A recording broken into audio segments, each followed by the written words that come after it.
MJ reverb society welcome back guys. आज हम episode 175 यानी 175 एक्सप्लेन करने वाले हैं। उससे पहले एक छोटा सा रिव्यू।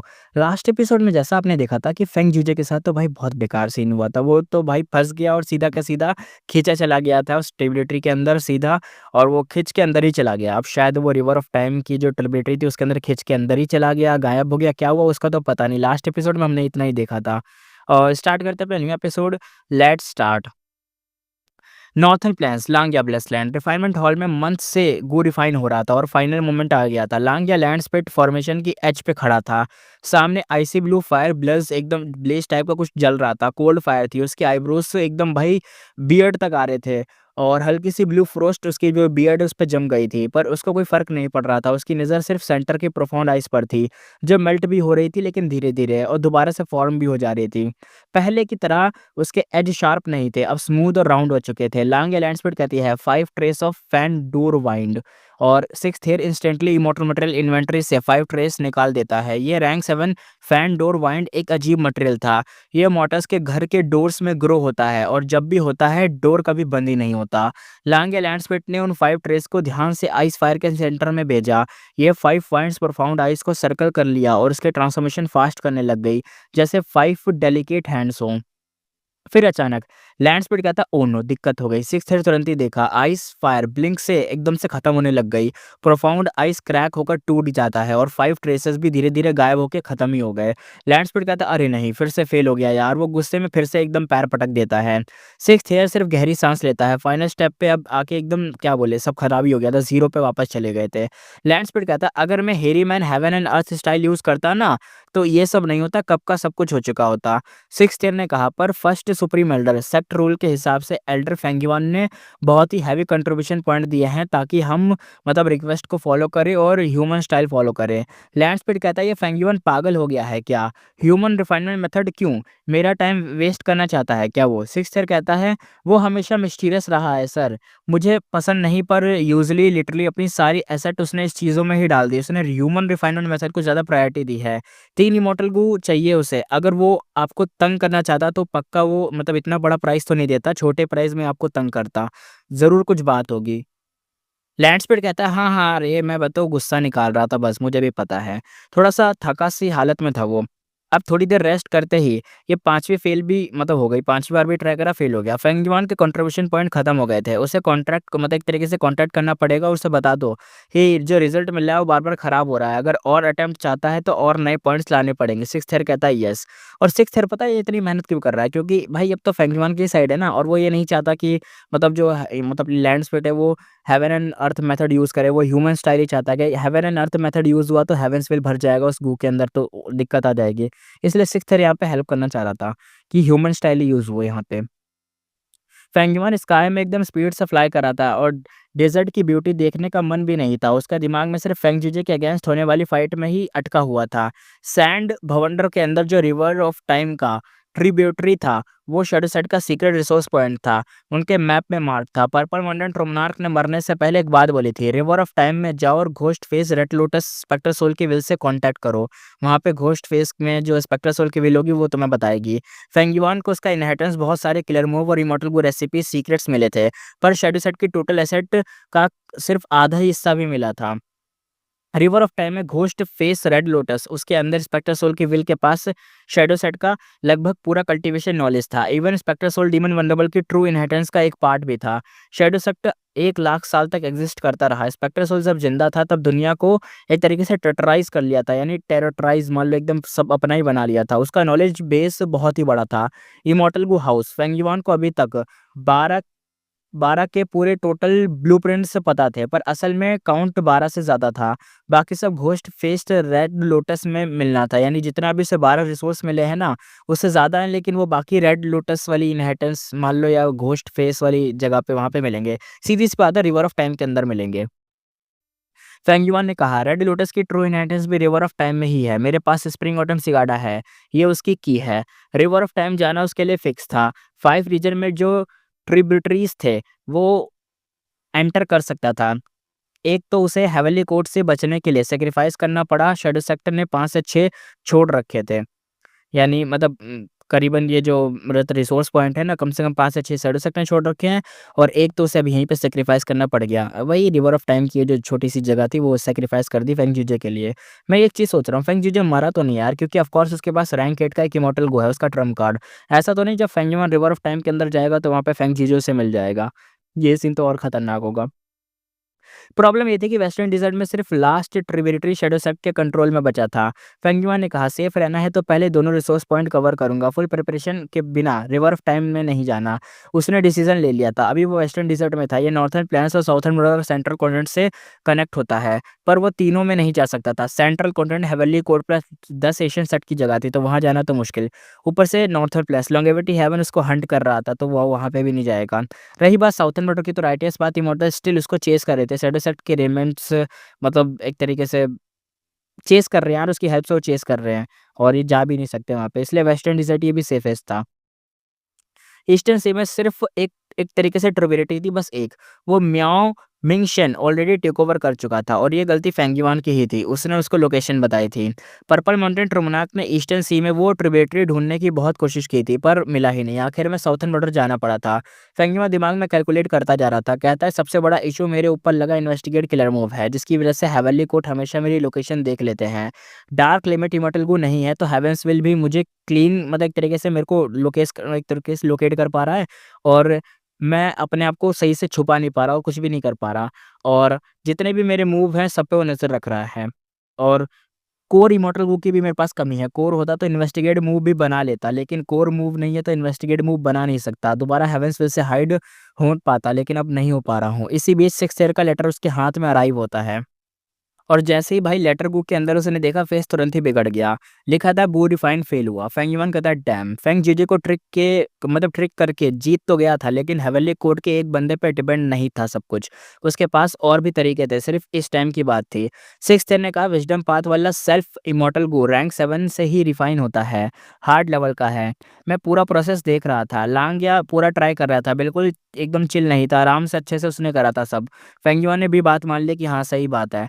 लांग या सीधा बंदा था, इसलिए फेल एक तरीके से नॉर्मल ही था। रैंक 7 इमॉर्टल गू की सक्सेस रेट वैसे भी सुपर लो थी, पर सेल्फ गू अर्जेंट चाहिए था। इससे वो पर्पल माउंटेन ट्रू मोनार्क का किलर मूव यूज़ करके अपने ऊपर लगा इन्वेस्टिगेट मूव तोड़ सकता था। फेंगयुन कॉन्फिडेंट था। फेंगयुन कहता है रिफाइन करना ही पड़ेगा, चाहे बैंकरप्ट ही हो जाऊँ, सब लगा देता हूँ, जितने मेरे पास पॉइंट बचे सब लगा दूंगा। पॉइंट्स मिलना ईजी था क्योंकि इनहेरिटेंस हैवी एक तरीके से पड़ा हुआ था। फेंगयुन कहता है पर अब पैसिव नहीं रह सकता। फेंग जीजे पर इसलिए लगा क्योंकि मैंने उसे सरप्राइज में रैंक 8 एयर फ्लो लाइक अ वाटर यूज़ किया था। अब एक्सपोज हो चुका हूँ, जल्दी करना होगा। लगता है वो मेथड यूज़ करना पड़ेगा। उसकी आंखों में डिटर्मिनेशन चमका। उसने ऑर्डर भेजा, इस रिफाइनमेंट में 6th ईयर करेगा। लांगिया का सपोर्ट एक तरीके से बन के 6th ईयर रिफाइन करेगा। 6th ईयर का रिप्लाई एकदम भाई पढ़ के वो भी हैरान हो गया। मतलब 6th ईयर भी ये पढ़ा उसने रिप्लाई फेंगयुआन को और हैरान रह गया। उसको पता था लांगिया उसे बेटर रिफाइन करता है, फिर भी फेंगयुआन ने 6th ईयर को चुना ताकि वो रिफाइन करे। और लांगिया उसकी हेल्प तो करेगा स्पिरिट, लेकिन वो बस सपोर्ट के तरीके से। और यहाँ पे फेंगयुआन का तो बस यही भाई चल रहा था कि उसे कुछ ना कुछ करना पड़ेगा वरना तो दिक्कत आ जाएगी। रिवर ऑफ टाइम में एक जगह देखते हैं। हैवी पानी का एकदम भाई कुछ खतरनाक हैवी जो पानी था वो रुकावट बन के ना एकदम वेव की तरह बह रहा था, करंट्स की तरह बह रहा था। वहीं पे फेंग जीजे भी बह रहा था। फेंग जीजे कहता है ये रिवर ऑफ टाइम है। खुद को संभालने की ट्राई की, पर टाइम पाथ की पावर उसके इमॉर्टल बॉडी में घुस रही थी। बहुत ही स्ट्रांग थी, इनसेन लेवल का था, एक तरीके से सहना मुश्किल था। उसकी बॉडी स्ट्रांग थी, फिर भी इन्वायरमेंट उसको एक तरीके से सप्रेस कर रहा था। साउंड पाथ दामाक और टाइम पाथ दामाक एक दूसरे से क्लैश कर रहे थे। फेंग जीजे कहता है यहाँ रुक नहीं सकता, तुरंत ही निकलना पड़ेगा। पीछे देखा तो एग्जिट मतलब था ही नहीं, गायब। ट्रिब्यूटरी टूट चुकी थी, सिर्फ एक पतला सा टाइम रिपल बचा था। वो एग्जिट का मतलब एक तरीके से एग्जिट तो नहीं कह सकते उसको। फेंग जीजे ने कहा मैं टाइम पाथ यूजर नहीं हूँ, अब क्या करूँ। तभी बूम आवाज आई। एक टाइगर रो रिवर के नीचे से आया। एक मैसिव टाइगर ईयर बीस्ट पानी तोड़कर बाहर निकला। पानी चारों तरफ उछल गया। फेंग जीजे की आंखें एकदम नूडल साइज छोटी हो गई, क्योंकि वो बीस्ट के सामने एक आंट जैसा लग रहा था। फेंग जीजे ने कहा अरे एक इमोरियल ईयर बीस्ट। डेथ का शेडो उसके ठीक ऊपर एकदम तैर रहा था। तभी डिंग डिंग डिंग आवाज आने लग गई। आवाज गुनगुनाई। फेंग जीजे ने फुल पावर लगा दिया था। फेंग जीजे कहता है immortal killer move green Z song. उसकी आवाज की रेंज कई हंड्रेड स्टेप तक फैल गई। टाइगर ये बीस्ट का ह्यूज क्लो जैसा जाइंट ग्रीन हो गया, पर बीस्ट इतना बड़ा था कि फिर भी सीधा चार्ज कर गया। फेंग जीजे ने दांत एकदम कस लिए, डॉज मारा। अल्ट्रा क्लोज कॉल था, क्लो लग जाता तो भाई खत्म था। पर जो क्लो साइड से निकला ना, उसकी शॉक वेव भी उसको लग गई और वो हवा में उड़ गया। वो बिल्कुल कट स्ट्रिंग की काइट की तरह इधर से उधर उछल रहा था, एकदम खून थूका मुँह से और एकदम पीले आर्क में हवा में उड़ते हुए ब्लड स्पीड एकदम थूका और रिवर ऑफ टाइम में फिर से जा गिरा। फेंग जीजे सोच में कहता है नहीं, यहाँ मेरी पावर बहुत ही ज़्यादा सप्रेस हो रही है। टाइम रिवर में पूरा वर्ल्ड सबसे ज़्यादा मतलब टाइम पाथ दांव यहीं होते हैं और मेरे साउंड पाथ के जो दांव है यहाँ पे तो भाई 10% ही मतलब एक तरीके से बचे यूज़ कर पाऊँगा। वो पेन इग्नोर करके हीलिंग मूव यूज़ करता है, पर हीलिंग भी काम नहीं कर रही थी, मूवमेंट भी स्लो हो चुकी थी। Green Z song normally overpowered था, पर ये टाइगर ईयर बीस्ट ने सिर्फ एक क्लॉ का झटका मारा और सब कुछ खत्म। ये पूरा मूवी खत्म कर दिया। क्लियर था कि मूव ऑलमोस्ट टोटल सप्रेस हो गया था। फेंग जीजे रैंक 7 था। रैंक 8 लेवल बैटल स्ट्रेंथ सिर्फ इसलिए था क्योंकि साउंड पाथ के जो दाव मार्क थे रैंक 8 यूजर जितने थे उसके पास। पर फेंगयुआन के प्लान ने उसको यहाँ फेंक दिया था, जहाँ टाइम पाथ के दाव मार्क इतने ज़्यादा हैं कि भाई उसकी जो बिगेस्ट स्ट्रेंथ थी वो यहाँ पे बिगेस्ट वीकनेस बन चुकी थी। रिवर ऑफ टाइम के दावमार्क साउंड पास से बहुत ही ज़्यादा थे, इसलिए फेंगयुआन तरीके से फेंगयुआन को श्योरली पता था कि फेंग जीजे यहाँ पे पक्का दिमाग तो खराब होगा, दुखी तो होगा ही वो यहाँ पे। टाइगर ईयर बीस्ट ने अपना राइट क्लॉ एकदम भाई मारा एकदम खींच के, बहुत तेज फ्यूरियस आइस उसकी चमक रही थी। ये बीस्ट ऑलरेडी बहुत स्ट्रांग था, पानी पे मारा था, पानी उछाल दिया था हर जगह एकदम। इसको मारने की कोशिश कर रहा था लेकिन अपना जो फेंग जीजे वो बच रहा था जैसे तैसे। ऊपर से रिवर ऑफ टाइम का फुल एडवांटेज इस बीस्ट को था। इमोरियल ईयर बीस्ट, ये ईयर बीस्ट के टॉप बॉसेस होते हैं। टाइगर ने रोर मारा, स्टॉर्म जैसा इफेक्ट आया, फिर वो सीधा फेंगजीजे की पूरी स्पीड से एकदम उसकी तरफ लपक गया, एकदम कूद गया कि एकदम मार देगा, अभी खा जाएगा इसको ऐसे। फेंगजीजे ने ब्लॉक करने का ट्राई करा लेकिन वो फिर से इंजर हो गया। पूरा सप्रेस हो चुका था, विनिंग का चांस 0 था। अगर जिंदा रहना था तो वो एक ट्रिब्यूटरी को ढूंढ कर वहां से एस्केप करना ही पड़ता, पर होप ऑलमोस्ट ज़ीरो थी क्योंकि जो पहले वाली जहाँ से आया था वो तो भाई बंद हो चुकी थी। ट्रिब्यूटरी मिलना मुश्किल था और मिले भी तो वो इतना बड़ा होना चाहिए कि वो क्रॉस कर सके उसके अंदर से, और साउंड पाथ होना प्रॉब्लम था। टाइम पाथ वाले एस्केप मेथड के पास मतलब एस्केप मेथड उनके पास होते हैं, लेकिन फेंगयुआन जैसे लोग अगर मान लो उसके पास टाइम पाथ का मेथड होता या पर्पल मंडेंट की इनहेरिटेंस की वजह से वो शायद एस्केप कर सकता था यहाँ से। वो कर सकता, लेकिन फेंग जीजे के लिए बहुत मुश्किल था। फेंग जीजी सोच में कहता है, क्या मैं यहीं मरने वाला हूँ? तभी उसके माइंड में एक फीमेल इमॉर्टल की वॉइस सुनाई दी। वो रैंक 8 इमॉर्टल गू यूज़ करो जो मैंने तुम्हें दिया था। ये हेवनली कोड की फेरी जीवी थी। फेंग जीजी एकदम ब्लिंक में कहता है, रैंक 8 इमॉर्टल गू? फेट एरर उसका नाम था। वो हेजिटेट था। हेवनली कोड ने ये गू उसकी लाइफ प्रोटेक्ट करने के लिए दिया था। रैंक 8 डिफेंस इमॉर्टल गू था, पर फेंग जीजी हमेशा एक शक में था। और वो शक क्यों? और वो जो वर्ड था, क्यों? मुझे ये डिफेंस वाला है ग्यू वो क्यों दिया? उसके डिफेंस में ना कोई वीकनेसेस नहीं थी। मतलब अपने जो फेंग जीजे इसके पास ऐसी कोई वीकनेस नहीं है डिफेंस में। बहुत अच्छा खासा इसका डिफेंस है, बहुत बढ़िया डिफेंस है। वू यंग जैसा बंदा भी अगर फेंग जीजे पे अटैक करता तो वो उसको ब्रेक नहीं कर पाएगा इतनी जल्दी। इसलिए ना अपने फेंग जीजे को डाउट था कि डिफेंस गू क्यों दिया? अटैक या मूवमेंट गू भी तो दे देते, ज़्यादा काम आता, लेकिन डिफेंस ही क्यों? उसकी मूवमेंट वीक थी और उसके 7 ग्रेट सॉन्ग किलर मूव थे। मतलब रैंक 8 इमॉर्टल को जितने कन्वीनिएंट नहीं थे, लेकिन थे उसके पास। फेट आर्मर या फेट एरर या आर्मर इसका अरे पहले एरर लिखा था, अब यहाँ पे आर्मर आ गया। सॉरी इसके लिए जो भी इसमें मतलब दिक्कत थी। अब दोबारा पढ़ते हैं। फेट आर्मर मिलते ही उसने एक्टिवेट करके देखा। पावरफुल तो था, बहुत बढ़िया था, पर इमॉर्टल एसेंस को तो भाई एकदम से चूस लेता था। फेंग जी जैसे टॉप यूजर को भी मुश्किल हो रही थी। फेंग जीजे कैलकुलेट करते हुए कहता है, डिफेंसिव प्लस हीलिंग से अगर टाइम बाय करूँ तो फिर भी मुश्किल होगा। फेट आर्मर यूज़ किया तो 50 सांस में भी सर्वाइव शायद नहीं कर पाऊंगा। पर तब तक ईयर बीस्ट उसके बिल्कुल सामने पहुंच चुका था। क्रूशियल मोमेंट में फेंग जीजे ने दांत कस के फीमेल वॉइस की एडवाइस को फॉलो करा। फेंग जीजे कहता है, rank 8 immortal Gu fate armour instant red date immortal essence separately एकदम खत्म होने लग गया। बॉडी पे एक लाइट आर्मर लेयर बन गई। बीस्ट ने अटैक किया पर लाइट आर्मर हिला भी नहीं। फेंग जीजे बिल्कुल अनइंजर्ड था, एकदम कुछ हुआ ही नहीं। सीधा अटैक फेस करा था फिर भी कुछ नहीं हुआ। लेकिन अटैक की फोर्स से वो रिवर ऑफ टाइम में ही घुस गया, नीचे पानी में चला गया। नीचे गिरे तो टाइम रिवर का मैसिव प्रेशर उस पर भाई टूट पड़ा, पर फेट आर्मर ने सिर्फ छोटी सी क्रैक ली। और रैंक 8 गू के हिसाब से ये परफॉर्मेंस इंसेन लेवल की थी, क्योंकि रिवर ऑफ टाइम जैसा जो डोमेन था रैंक 9 लेवल के दावमार्क जैसा प्रेशर क्रिएट करता है। अगर ईयर बीस्ट भी रिवर ऑफ टाइम के फ्लो में अगर प्रेस हो जाए यानी सप्रेस हो जाए, गिर जाए, कुछ हो जाए तो भाई उसके लिए भी बहुत मुश्किल हो जाता है। वो भी कुछ नहीं कर पाता, वो मर भी सकता है। लेकिन भाई फेंग जीजे नीचे आ गया था एकदम उसी करंट में, उसी सप्रेशन में आ गया था, लेकिन फिर भी उसके आर्मर पे सिर्फ क्रैक्स आए। फेंग जीजे माइंड में कहता है बहुत मुश्किल हो रहा है। वो फ्लाई करके एस्केप करने की ट्राई करता है, पर बीस्ट स्मार्ट था।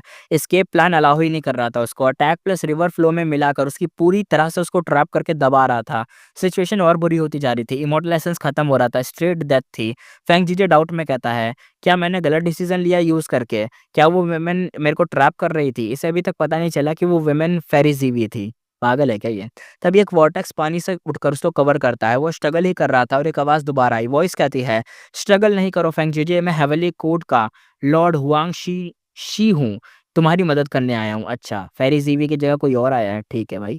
वॉर्टेक्स बहुत ह्यूज था। बबल ने बीस्ट को एकदम विज़न को ब्लॉक कर दिया उसके। फेंग जीजे ने फेट आर्मर ऑफ नहीं किया, पर वॉर्टेक्स के फ्लो के साथ सरफेस पे वापस आ गया।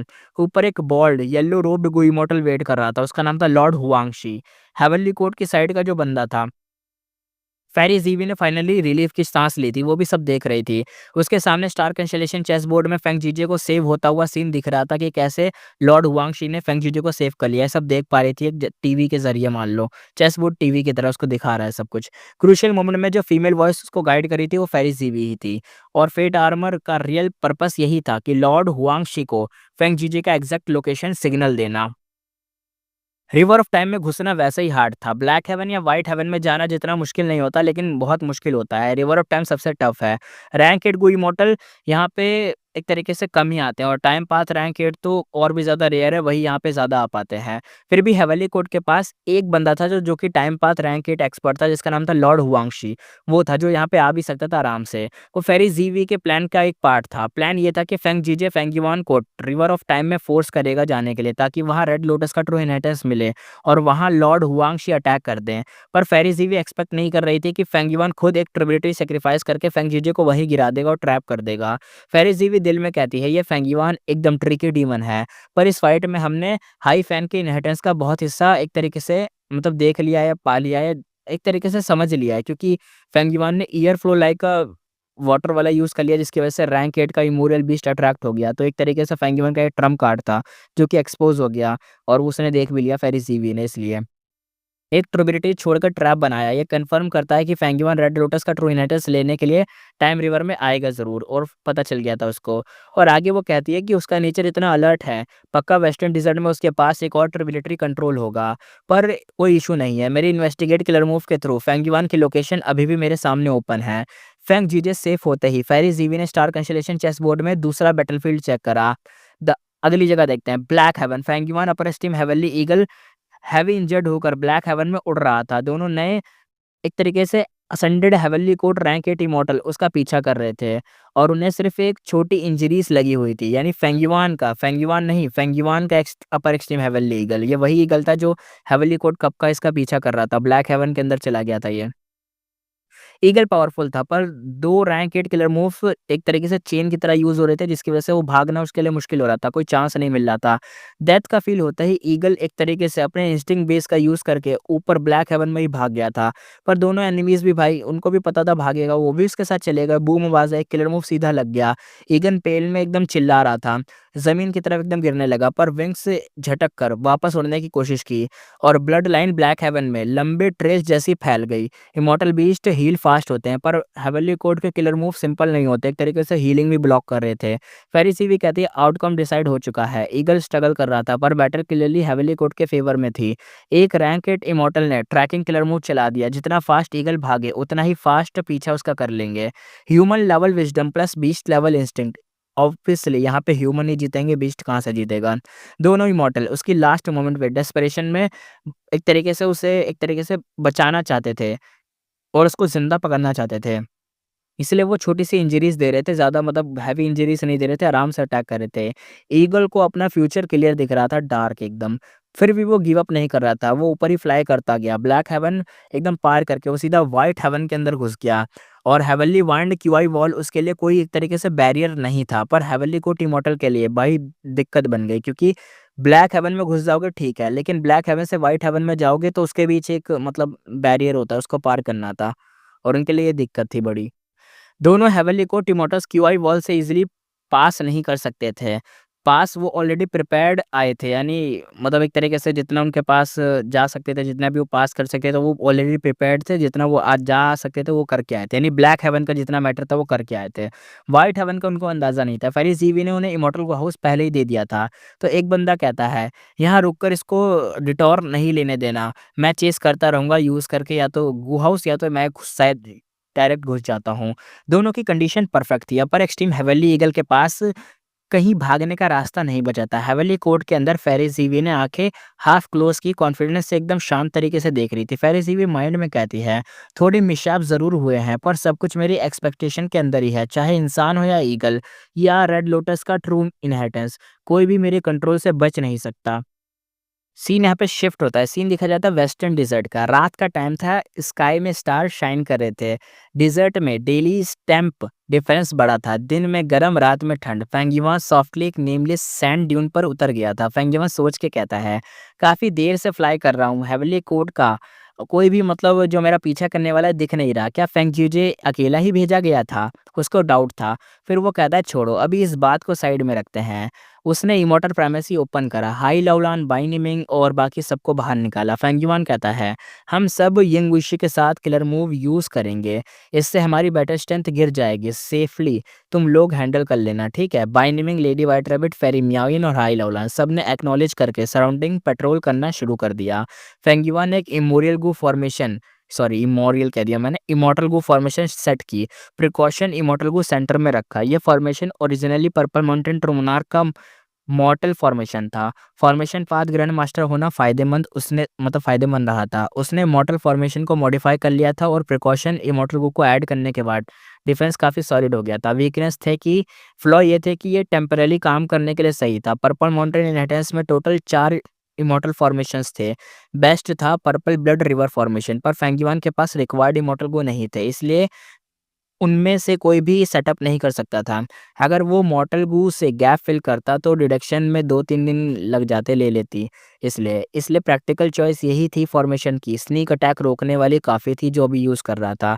हेविली कोर्ट के जो भी उसके पीछे पड़े हुए लोग हैं, फेंगयुआन को और ज़्यादा अनईज़ी कर रहा था सोच-सोच के। फॉर्मेशन क्लोज़ हुआ, एक सिंपल टेम्परेरी स्पेस बन गया। कोई फैंसी पैलेस एरे जैसा नहीं था, सिर्फ़ एम्प्टी स्पेस था।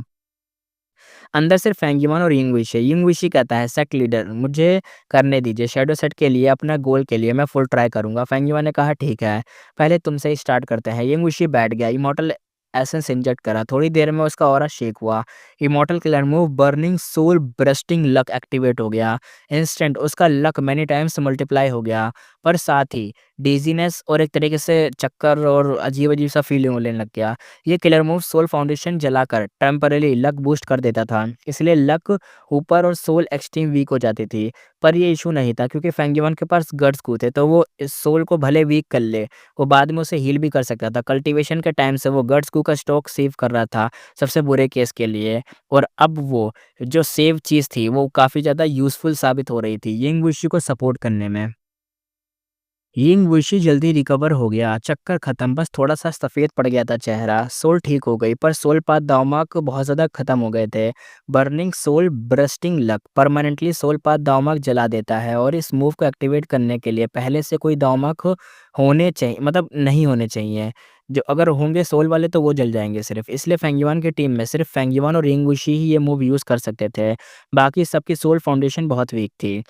हर एक्सपर्ट का फ़ील्ड होता है, और सब फेंगयुआन की तरह मल्टीपल एक तरीके से पाथ तो कल्टीवेट नहीं करते। फेंगयुआन के पास मल्टीपल पाथ हैं, इसलिए उसके लिए ईज़ी था। और यिंग वुशी यहाँ पे है जो सोल पाथ कल्टीवेट करता है, तो उसके पास ये चीज़ थी। उसकी बॉडी बड़ी काम की थी हर पाथ के लिए। हर पाथ में बूस्ट देती थी। अब फेंगयुआन की बारी थी। बर्निंग सोल ब्रस्टिंग लक में सोल हाउल इमॉर्टल को यूज़ होता है। यिंगुशी गाइड कर रहा था। फेंगयुआन ने 2 बार फेल करा, तीसरी बार सक्सेस हुआ। रंबल आवाज़ आई। उसको एक एक तरीके का मिराज दिखा। होता नहीं है कि वो नहीं होता एक, अरे! देखा नहीं है, एक इल्यूज़न दिखता है जब तुम बहुत ज़्यादा प्यासे हो, जब तुम्हें एक तरीके से हैलुसिनेशन क्या कहते हैं उसको, हैसुलिशिनेशन, अरे यार! मेरे को उसे पता भी नहीं क्या कहते हैं उसे। वो जो तुम्हें इल्यूज़न दिखते हैं। हैसोलेशन, अरे यार मेरे को ये वर्ड ही याद याद नहीं आ रहा, लेकिन जो भी है, तो मैं देखते हैं ना मिराज वाली चीज़ें, जो धोखा होता है, आँखों का धोखा जिसे हिंदी में कहते हैं, तो वो चीज़ इसको दिख रही थी। अपने हेड के ऊपर लक मैसिव ब्लूम करते हुए स्काई तक सर्ज हो गया था। पेंगुइन ने हेड को ऊपर-नीचे करा और सिक्स्थ हेयर को रिफाइन स्टार्ट करने को बोला। सिक्स्थ हेयर और यंगविशी की लक कनेक्ट थी और रिवर्स फ्लो बैटल में पहले जब पेंगुइन उनका चेस कर रहा था, यंगविशी और सिक्स्थ हेयर ईस्टर्न सी से नॉर्थर्न प्लेन्स तक गए थे। नॉर्थर्न प्लेन्स ज़ॉम्बी अलायंस के अर्थ ट्रेंच में सिक्स्थ एयर ने यंगवुशी को एस्केप में हेल्प किया था। खुद डार्क फ्लो जायंट सिटी से फेंगयुआन को ब्लॉक किया था, तभी उनकी लक कनेक्ट हुई थी और तब भी उन्होंने यही मेथड यूज़ करा था फेंगयुआन को उस टाइम पे रोकने के लिए और अभी वही मेथड अब फेंगयुआन के लिए यूज़ हो रहा था। यंगवुशी ने उस टाइम सिक्स्थ एयर को ब्लफ करने के लिए हर तरह के ट्रिक यूज़ किए थे। लक बूस्ट भी उनमें से एक था। एंड में फेंगयुआन का चेस रुक गया था, सिक्स्थ एयर बचा था और लांग्या लैंड सेफली वो लौट गया था। फेंगयुआन उसी लक कनेक्शन का यूज़ करके सिक्स्थ एयर का लक ऊपर चढ़ा रहा था ताकि वो जो रिफाइन करे वो पास हो जाए। पहले यंगवुशी ने अर्थेबेस में इसी मूव से फिक्स इमॉर्टल ट्रैवल रिफाइन करने की कोशिश की थी, पर हेवनली कोर्ट ने पहले ही रिफाइन कर लिया था। फिर भी उस एफर्ट का फ़ायदा हुआ था उस एक्सपीरियंस से। फेंगयुआन चेंज फ्रॉम इमॉर्टल को भी रिफाइन कर पाया था। ये इन्फॉर्मेशन फेंगयुआन को पर्पल माउंटेन टुर्मनाक से मिली थी और अब वो इस बात का यूज़ कर रहा था। गो रिफाइनमेंट में लक बेस्ट सपोर्ट होता है, इसके प्रूफ भी थे। जायंट सन इमॉर्टल वल्नरेबल की लक हेल्प से लॉन्ग हेयर एंसेस्टर ने इतने सारे इमॉर्टल को रिफाइन किए थे और 88 रॉन्ग बिल्डिंग बना पाया था। परसीवेबल दाओ इमॉर्टल गू बर्निंग सोल बस्टिंग लक के बाद फेंगयुआन ने इस गू से अपने सोल पाथ दाओमाक काउंट किए। मतलब एक तरीके से लिटरली दाओमाक एक तरीके से खराब ही हो गए थे। सोल फाउंडेशन ऑलमोस्ट ज़ीरो हो गई थी। फिर से वो एक तरीके से ज़ीरो पे आ गया था। फेंगयुआन ने बहुत टाइम से सोल कल्टीवेट नहीं की थी। चांग शेनिन के नाम पर नॉर्थर्न प्लेन्स में जब वो घूम रहा था तब कहीं उसने करी थी। इंपीरियल कोड कॉन्टेस्ट से पहले स्टार्ट कर दिया था सोल कल्टीवेट करना। Luopo valley plus Dang Hun mountains के सोल कल्टीवेशन को सुपर फास्ट बना देते थे। लंबे टाइम में उसका soul path mark huge amount में एक्यूमुलेट हो गए थे, पर आज सिर्फ एक बार burning soul bursting luck use करने के चक्कर में जितना उसने चांगशैंग वाली या जो भी उसने कल्टीवेट आज तक करा वो सब खत्म हो गया। फेंगयुआन को कोई रिग्रेट नहीं हुआ, दाव मार्क फिर से कमा लेगा, पर अब जिंदा ही बचना सबसे ज़रूरी था वरना तो सब खत्म। अगर बाइंडिंग जैसे इमॉर्टल ये मूव यूज़ करते तो सोल पाथ दाओमाक का स्टॉक खत्म हो जाता और उनमें उतना फाउंडेशन ही नहीं था कि वो कुछ आगे कर पाते। फेंगयुआन को एक थॉट आया, उसने यंगवुशी से पूछा। फेंगयुआन कहता है तुम्हारी सोल फाउंडेशन के हिसाब से कितनी बार यूज़ कर सकते हो इसको? यंगवुशी कहता है 2 बार और। पर सेक्ट लीडर आप जानते हो burning soul bursting luck same person पर रैप एक तरीके से रिपीटेडली यूज़ करने से इफेक्ट ऊपर नहीं जाता, यानी एक ही बार दूसरे पर्सन पे यूज़ करोगे तो फिर यूज़लेस ही हो जाएगा और तीसरी बार तक करोगे तो बेकार ही यूज़ करोगे तुम, सब बेकार ही जाएगा फिर। फेंगयुआन ने सर हिलाकर कहा, बस कह रहा था, मैं कन्फर्म करने के लिए पूछ रहा था। उसके दिल में स्पेक्टर सोल डीमन वल्नरेबल के रिस्पेक्ट जाग गई। यंगवुशी उसका स्प्लिट सोल था और फिर भी उसके पास ये किलर मूव 4 बार यूज़ करने जैसी फाउंडेशन थी। स्पेक्टर सोल सच में रैंक 9 सोल पाथ का मास्टर जीनियस था। फेंगयुआन ने कहा, मूव एक्टिवेट हो चुका है। अब हम जो कर सकते थे कर दिया, चलो। उसने फॉर्मेशन फोल्ड की, सब इमॉर्टल को प्राइमेसी में वापस लिया, फिर से मूव आउट कर दिया। उसको कंटिन्यूअसली मूव करना ही था। हेवनली कोर्ट उसकी लोकेशन ऑलरेडी ट्रैक करता था और हेवेंसविल भी प्लॉटिंग में था। एक जगह रुकने का मतलब प्रॉब्लम्स को अट्रैक्ट करना था। अब सीन देखता है व्हाइट हेवन, अपर एक्सट्रीम हेवनली ईगल ब्लड एकदम शेक कर रहा था, उस ऊपर उड़ रहा था वो। पीछे की इमॉर्टल वो हाउस, 2 हेवनली कोड के गो इमॉर्टल भाई पीछे एकदम चेस करे जा रहे थे। एक इमॉर्टल ने कहा ईगल लिमिट पे आ गया है, दूसरे ने कहा सच में इसके काफ़ी मतलब इसमें काफ़ी एंड्योर करने की शक्ति थी। दूसरा वापस कहता है चलो फिनिश करते हैं, ये मूव इसको रेस्ट दे देगा। गू हाउस का ऑरा बूम हुआ, गोल्डन बीम ऑफ लाइट सीधा निकलकर ईगल पे लगी। ईगल एक ह्यूज ब्लो से हिल गया, एस्केप की ट्राई की पर गोल्डन रे शैडो की तरह उस पर चिपक गई थी। इंजरीज हैवी होती गई। गोल्डन जो ग्लो था उसकी ऑरा को स्लो कर रहा था। फिर सडन चेंज हुआ, ईगल ने नीचे एक व्हाइट क्लाउड फॉर्म हो गया उसके नीचे ठीक, और ईगल उसमें गिरा और ईगल व्हाइट क्लाउड में गिर के गायब हो गया। एक इमॉर्टल कहता है oh no, black white over turning cloud. दूसरा इमॉर्टल कहता है मूव रोक दो, क्लाउड डिस्ट्रॉय मत करना। पर लेट हो गए, सब 1 सेकंड में ही हो चुका था। ईगल गायब हो चुका था, गोल्डन रे क्लाउड पर लगी और क्लाउड पूरा गोल्ड हो गया और नीचे एकदम भाई हैवी फॉल हुआ, एकदम गोल्ड का बन गया तो गिर गया वो नीचे पूरा क्लाउड और बीम गायब हो गई और दोनों इमॉर्टल बिल्कुल स्टंट रह गए। एक इमॉर्टल ने बोला ये कैसे हो गया, दूसरे ने बोला ये एक तरीके से कोइंसिडेंस तो नहीं है, सीरियसली इतना कैसे हो गया, हमने रोकने की कोशिश की लेकिन क्लाउड बीम उस पे लग गई यार। इमॉर्टल ए ने बोला, यानी पहले इमॉर्टल ने बोला black and white over turning cloud black heaven and white heaven को डायरेक्टली कनेक्ट करता है, जो भी अंदर जाए इजीली स्विच कर सकता है। दूसरा इमॉर्टल कहता है इस रिस्क के चक्कर में हमें जितने पॉसिबल क्लाउड्स थे सब डिस्ट्रॉय कर दिए, अब क्या करें। तभी जो दोनों इमोर्टल्स थे, दोनों इमोर्टल भाई परेशान हो गए, कहते हैं ये कैसी बकवास लक है, कैसा कोइंसिडेंस है। वो ईगल हमसे बच गया और स्विच करके ब्लैक हेवन या व्हाइट हेवन में ही गायब हो गया। दोनों हेवनली कोर्ट इमोर्टल ऑलमोस्ट पागल हो गए थे, इतनी मेहनत, इतना इमोर्टल एसेंस वेस्ट करा था, सक्सेस बिल्कुल लास्ट सेकंड पर आ गई थी और ये सीन हो गया लास्ट में। एक इमोर्टल कहता है दोबारा चेस करे क्या, दूसरा कहता है ईगल के पास हमारा इन्वेस्टिगेट क्लियर मूव तो लगा हुआ है, चलो हेवनली वाइंड क्यूआई वॉल से वापस ब्लैक हेवन में जाके उसे पकड़ते हैं। एक इमोर्टल जो था वही वाला पहला वाला कहता है ये हमारा हेवनली कोर्ट जॉइन करने के बाद पहला मिशन है यार, ये फेल कैसे हो सकता है। दूसरा इमोर्टल कहता है चाहे दुनिया के एंड तक जाना पड़े, ये अपर एक्सट्रीम हेवनली ईगल हम पकड़ के ही रहेंगे। ईगल स्विच हो गया था, व्हाइट हेवन से ब्लैक हेवन में गायब हो गया था इसलिए। सीन अब दिखाते हैं हेवनली कोर्ट का। फेरी जीवी कहती है upper extreme heavenly eagle escape कर गया, ये कैसे पॉसिबल है। उसने स्टार कंसलेशन चेस बोर्ड से व्हाइट हेवन का सीन देखा, आंखों में शार्प लाइट चमकी। वो कहती है अरे लकपात। उसके दिमाग में एक गैस आया, 88 रॉन्ग बिल्डिंग जिसको डिस्ट्रॉय किसने किया था, फेंगयुआन ने किया था। तो क्या चांस ये है कि फेंगयुआन ने जायंट सन का ट्रू इनहेरिटेंस हासिल किया होगा। फेरी जीवी कहती है दिक्कत यह है कि मेरा इन्वेस्टिगेट क्लियर मूव सिर्फ फेंगयुआन की लोकेशन देता है, उसका करंट सिचुएशन क्या है वो नहीं देता। उसने चेस बोर्ड एक्टिवेट करा, सीन स्विच होता है, रिवर ऑफ टाइम का सीन देखते हैं। फेंग यूजे जो लॉर्ड हुआंग शी एक नियर बाय ट्रिब्यूटरी तक पहुंच चुके थे, दोनों आ गए थे, यानी अब शायद बाहर निकलने वाले हैं। लॉर्ड हुआंग शी कहता है ये ट्रिब्यूटरी काफी बड़ा है, तुम यहाँ से निकल सकते हो, मैं तुम्हें किलर मूव से पुश कर दूंगा, रेसिस्ट मत करना। फेंग यूजे कहता है ठीक है, मैं आपका एहसानमंद हूँ। लॉर्ड हुआंग शी कुछ बोलने ही वाला था कि उसका एक्सप्रेशन बदल गया। फेंग यूजे कहता है ये टाइगर ईयर बिस्ट फिर से आ गया। लॉर्ड हुआंग शी कहता है नहीं नहीं वो नहीं है, उसकी नजर आगे जम गई। रिवर ऑफ टाइम के बीच में एक डेंस फॉग उठ रही थी, एक फॉग आ रहा था। फेंग यूजे कहता है क्या रिवर ऑफ टाइम में फॉग भी होता है, ये तो बड़ा अजीब है। लॉर्ड हुआंगशी एक्साइटमेंट में कांप गया। लॉर्ड हुआंगशी कहता है ये फॉग कहीं फॉग के अंदर एक वैग्यू सिलिहोटियस टाइप का कुछ लग रहा था, मतलब सिल हाउटी पता नहीं कुछ ऐसे टाइप का था। शेप क्लियर नहीं था, बस एक ह्यूज सा आउटलाइन था। लॉर्ड हुआंगशी और ज्यादा हीटेड था। फेंग जीजे बिल्कुल कंफ्यूज था, उसे समझ ही नहीं आ रहा कि ये बंदा एक्साइटमेंट में क्यों कांपा जा रहा है और मेरे को कुछ समझ ही नहीं आ रहा। फॉग थोड़ी सी साइड हुई और एक कॉर्नर नजर आया। फेंग जीजे कहता है ये कॉर्नर, अरे ये तो एक जगह, अरे ये तो एक आइलैंड जैसा है। लॉर्ड हुआंगशी एकदम कहता है बिल्कुल। ये टोन एक तरीके से, मतलब जो उसकी टोन थी बिल्कुल की एक्साइटमेंट वाली, वो एकदम हिल गया था और वो बताता है कि ये है, ये स्टोन लोटस आइलैंड है। लेजेंड्स के मुताबिक यहाँ रेड लोटस का ट्रू इनहेरिटेंस छुपा है।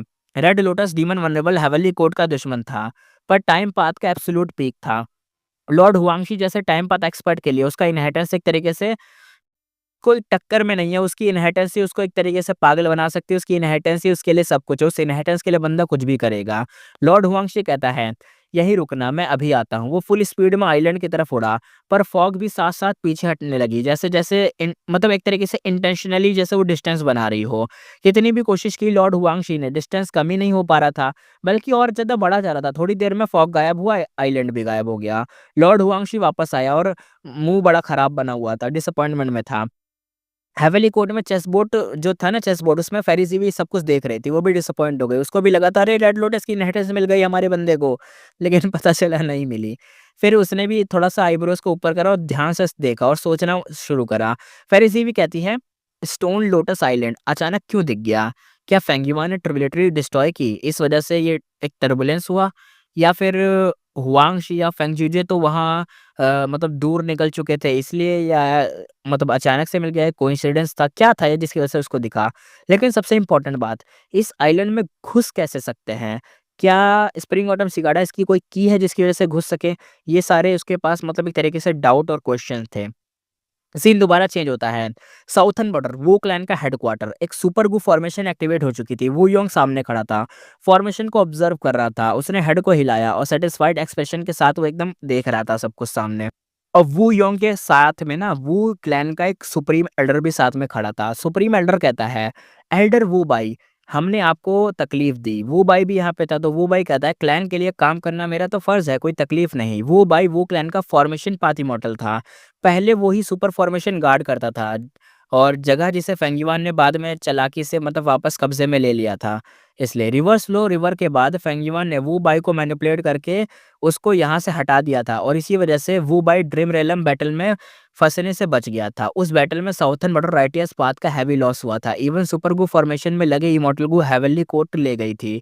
पर थोड़े टाइम पहले वू योंग ने एक सीक्रेट डील की थी, फेंग जीजे को छोड़ दिया और बदले में हेवनली कोर्ट ने सारी चीज़ें मतलब जो छीनी गई थी वापस कर दी, इमॉर्टल गू सारे वापस कर दिए। वू यंग साउथर्न बॉर्डर रिटर्न हुआ और सारे गू ओनर्स को वापस भी कर दिए। इस मूव से यानी देखो उसे अपने वाले तो गू मिल ही गए, जो उसके पास दूसरों के भी गू थे क्योंकि इस हेवनली कोर्ट तो सब ले गया था, तो उसने वो भी वापस कर दिए जिसकी वजह से जो उसकी रेपुटेशन थी भाई पीक लेवल पे चढ़ गई। क्लैन जितने भी थे इम्प्रेस्ड हो गए, हेवनली कोर्ट से डील भी कर ली उसने और गू भी वापस ले लिया सारे, मतलब एक तरीके से ह्यूज रिस्पेक्ट बढ़ गई थी कि अरे इसने गू भी लिया है हेवनली कोर्ट से डील कर ली, हेवनली कोर्ट नाम नाम कह के भाई नाम भी तो बहुत बड़ा है ना इसलिए। ऊपर से clear jet dripping wine tiny bamboo building rank 80 model को हाउस भी उसके पास था और purple blood river formation battle में उसकी पावर सबने देखी थी। मतलब मेन 2 बंदों ने तो देखी थी तो उन्होंने फैला दी थी। तो सारी फ़ोर्सेस अब उससे डर रही थी। रिज़ल्ट क्या हुआ, जो क्लैन पहले वू क्लैन के रिसोर्स पॉइंट ले गए थे, सबने उस टेरिटरी को छोड़ दिया और वापस अपनी जगह पे आ गए और कंपनसेशन भी दे दिया। क्याओ क्लैन का जो एरिया था, जिसे बाओ शिया क्लैन ने ग्रैब किया था, वो भी वू क्लैन के नाम की वजह से रिटर्न कर दिया गया। फिर भी वू योंग खुश नहीं था। वो कंटिन्यूअसली नेगोशिएशन में लगा था और ज़्यादा बेनिफिट पूल करने की कोशिश में था। साउथर्न बॉर्डर के सुपर फोर्सेस टफ थे। वो क्लैन मतलब एक तरीके से वो क्लैन जितना पुश करेगा किसी को, वो भी उतना ज़्यादा मतलब एक तरीके से थोड़ा-सा वो भी तो करेंगे पुश कि अरे हम नहीं दे रहे वैसे। और सच में वो क्लैन ने हेवी लॉसेस झेले थे। कई गू इमॉर्टल उसके ही मर गए। फेंग युआन ने उसने 6 immortal Gu plus 1 lakh immortal essence stone भी लूट कर चला गया। ये भी दिक्कत, ये बात पब्लिकली मतलब अभी जा नहीं सकती थी। वो क्लैन सिर्फ़ अपने अंदर ही प्रेशर ले रहा था। पब्लिकली उसने कुछ रिवील नहीं करा था। और वू योंग फेंगयुआन को भाई भूलने वाला तो नहीं था। सुपर गु फॉर्मेशन वू योंग का इंस्ट्रक्शन पर बन रही थी। वाई बाई इंचार्ज मतलब, और ची क्लैन का सपोर्ट भी लिया गया था। वू योंग की आइज़ में शार्प लाइट थी। वो कहता ठीक है चलो जो फॉर्मेशन है उसको शुरू करो। वू बाई के दिल में झटका लगा। वू योंग की काम वॉइस के नीचे एंगर और हेटेड क्लियर फील हो रहा था। वू बाई कहता है वू यी हे का पूरा वक़्त एक तरीके से इम्पोस्टर वाला निकला था। वो एक तरीके से इम्पोस्टर था हमारे क्लैन के अंदर। कितनी हिम्मत थी उसमें कि वो सीधा वू क्लैन को डिसीव करने आ गया। अब दिखाते हैं उसे हम। दुनिया में कुछ लोग होते हैं जिनसे पंगा नहीं लेना चाहिए और शायद वो अब ये बात समझेगा, और उसने फॉर्मेशन को एक्टिवेट कर दिया। इमॉर्टल गू फॉर्मेशन का जो बेस था वो अर्थ वेल था और फेंगयुआन का लाइफ टैबलेट गो सोल लाल्टेन गो प्लस 10 से ज़्यादा इमॉर्टल गो, वो काउंटलेस मॉर्टल गो यूज़ करके फॉर्मेशन बनाई गई थी। इसका काम सिंपल और डेंजरस था, फेंगयुआन को दर्द देना। जो जब भी एक्टिवेट होगा, एक invisible force southern border cross करके सीधा फेंगयुआन के ऊपर लगेगी। ये फॉर्मेशन एक्सट्रीमली पावरफुल थी। वो यूं के पहले वाले जो मतलब किलर मूव थे मतलब वो तो इसके सामने कुछ नहीं। ये फॉर्मेशन बहुत पावरफुल है। और सबसे बड़ा मतलब फ़ायदा ये है कि लास्टिंग इफ़ेक्ट। गू फॉर्मेशन वंस क्रिएट हो जाए तो एक्टिवेट और डीएक्टिवेट सुपर ईज़ी था। किलर मूव की तरह कॉम्प्लेक्स स्टेप नहीं थे, गलती का चांस भी नहीं था, बैकलैश का डेंजर भी नहीं था। बस फॉर्मेशन डिस्ट्रॉय ना हो तो कोई भी रिस्क नहीं था। वू योंग कहता है हाफ पावर को ट्राई करो और दर्द भेजो। वू बाई ने सर हिलाया। वू योंग ने मतलब एक तरीके से जेनरोसिटी से नहीं कर रहा था, वो एक तरीके से नेगोशिएशन स्ट्रैटेजी थी। फेंगयुआन के पास अभी भी वू क्लैन के इमॉर्टल गो थे। वू यंग उन्हें वापस चाहता था, चाहे फेंगयुआन वेस्टर्न डिज़र्ट भाग गया हो, चाहेगा तो वो वापस ही उनको। वू यंग कॉन्फिडेंटली कहता है फेंगयुआन का reverse flow protection seal strong है, पर मेंटल एनर्जी और इमॉर्टल एसेंस बहुत कंज्यूम करता है। वो उसे कंटिन्यूअसली तो एक्टिवेट रखेगा नहीं, जो बच जाए। जब वो बिना एक तरीके से बिना उस प्रोटेक्शन सील के रहेगा, तब मैं इसको एक्टिवेट करूँगा, उसको दर्द दूँगा। इस गो फॉर्मेशन से हम कभी भी अटैक कर सकते थे और कभी भी रोक सकते थे। एक तरीके से हमारे हाथ में था सब कुछ। पहले उसे थोड़ा-सा भुगताओ कि उसने क्या करा है, फिर नेगोशिएट करेंगे। फॉर्मेशन एक्टिवेट हुआ, पावर अनलीश होने ही वाले थे, तभी एक तरीके से ध आवाज़ आई, ज़मीन हिल उठी, रंबल आवाज़ आई, पूरी वुई ही माउंटेन शेक होने लगी। तभी बंदे आस-पास जो थे वो कहते हैं, "ये क्या हो रहा है?" दूसरा कहता है, "अर्थक्वेक है क्या?" तीसरे ने बोला, "कौन गू इमॉर्टल ट्रबलेशन फेस कर रहा है क्या? ऐसी चीज़ें आ रही हैं।" फिर किसी ने चिल्लाया, "नहीं, ये ट्रबलेशन नहीं है, अर्थ वेन स्विंग हो रही है।" पूरा साउथर्न बॉर्डर इफेक्ट में था। तभी एक बंदा कहता, "oh no! Elder Wu Bai, उनको देखो।" वू क्लैन के इमॉर्टल को रियलाइज़ हुआ कि फॉर्मेशन वेन से तो लिंक्ड थी और अर्थ वेन ही अगर शेक होने लग गई तो फॉर्मेशन ही तो कोलैप्स होगी, और तभी वही हुआ। बूम आवाज़ आई, फॉर्मेशन फट गई। वू बाई ने खून उगल दिया, एक पेनफुल चिल्लाहट से एकदम वो ज़मीन पे एकदम बेहोश होके गिर गया। अरे भाई साहब! अब ये फेंगयुआन के लक की वज़ह से ऐसा हुआ, या वो जो ग्रेट एरा आ रहा है तो अर्थ वेन हट रही हैं, मर्ज हो रही हैं, जो भी हो रही हैं, जिससे जितने भी वॉल्स हैं वो सारी हट जाएँगी, कोई भी सारे रीजन एक हो जाएँगे। तो इसकी वज़ह से ये हो रहा है या फेंगयुआन के लक की वज़ह से, ये क्लियर नहीं है। देखते हैं, पता चलेगा। नॉर्थर्न प्लेन्स, लांग या ब्लैसलैंड सीन यहाँ पे दिखाते हैं। सिक्स्थ हेयर का पूरा बॉडी एकदम पसीने में था, हालत एकदम भाई पैथेटिक थी, उसकी आंखें एकदम लाल थी। वो कहता है फाइनल स्टेप, लांग या लैंडस्पिट ने प्रोसेस करा और इमॉर्टल मटेरियल उसके हाथ में दे दिए।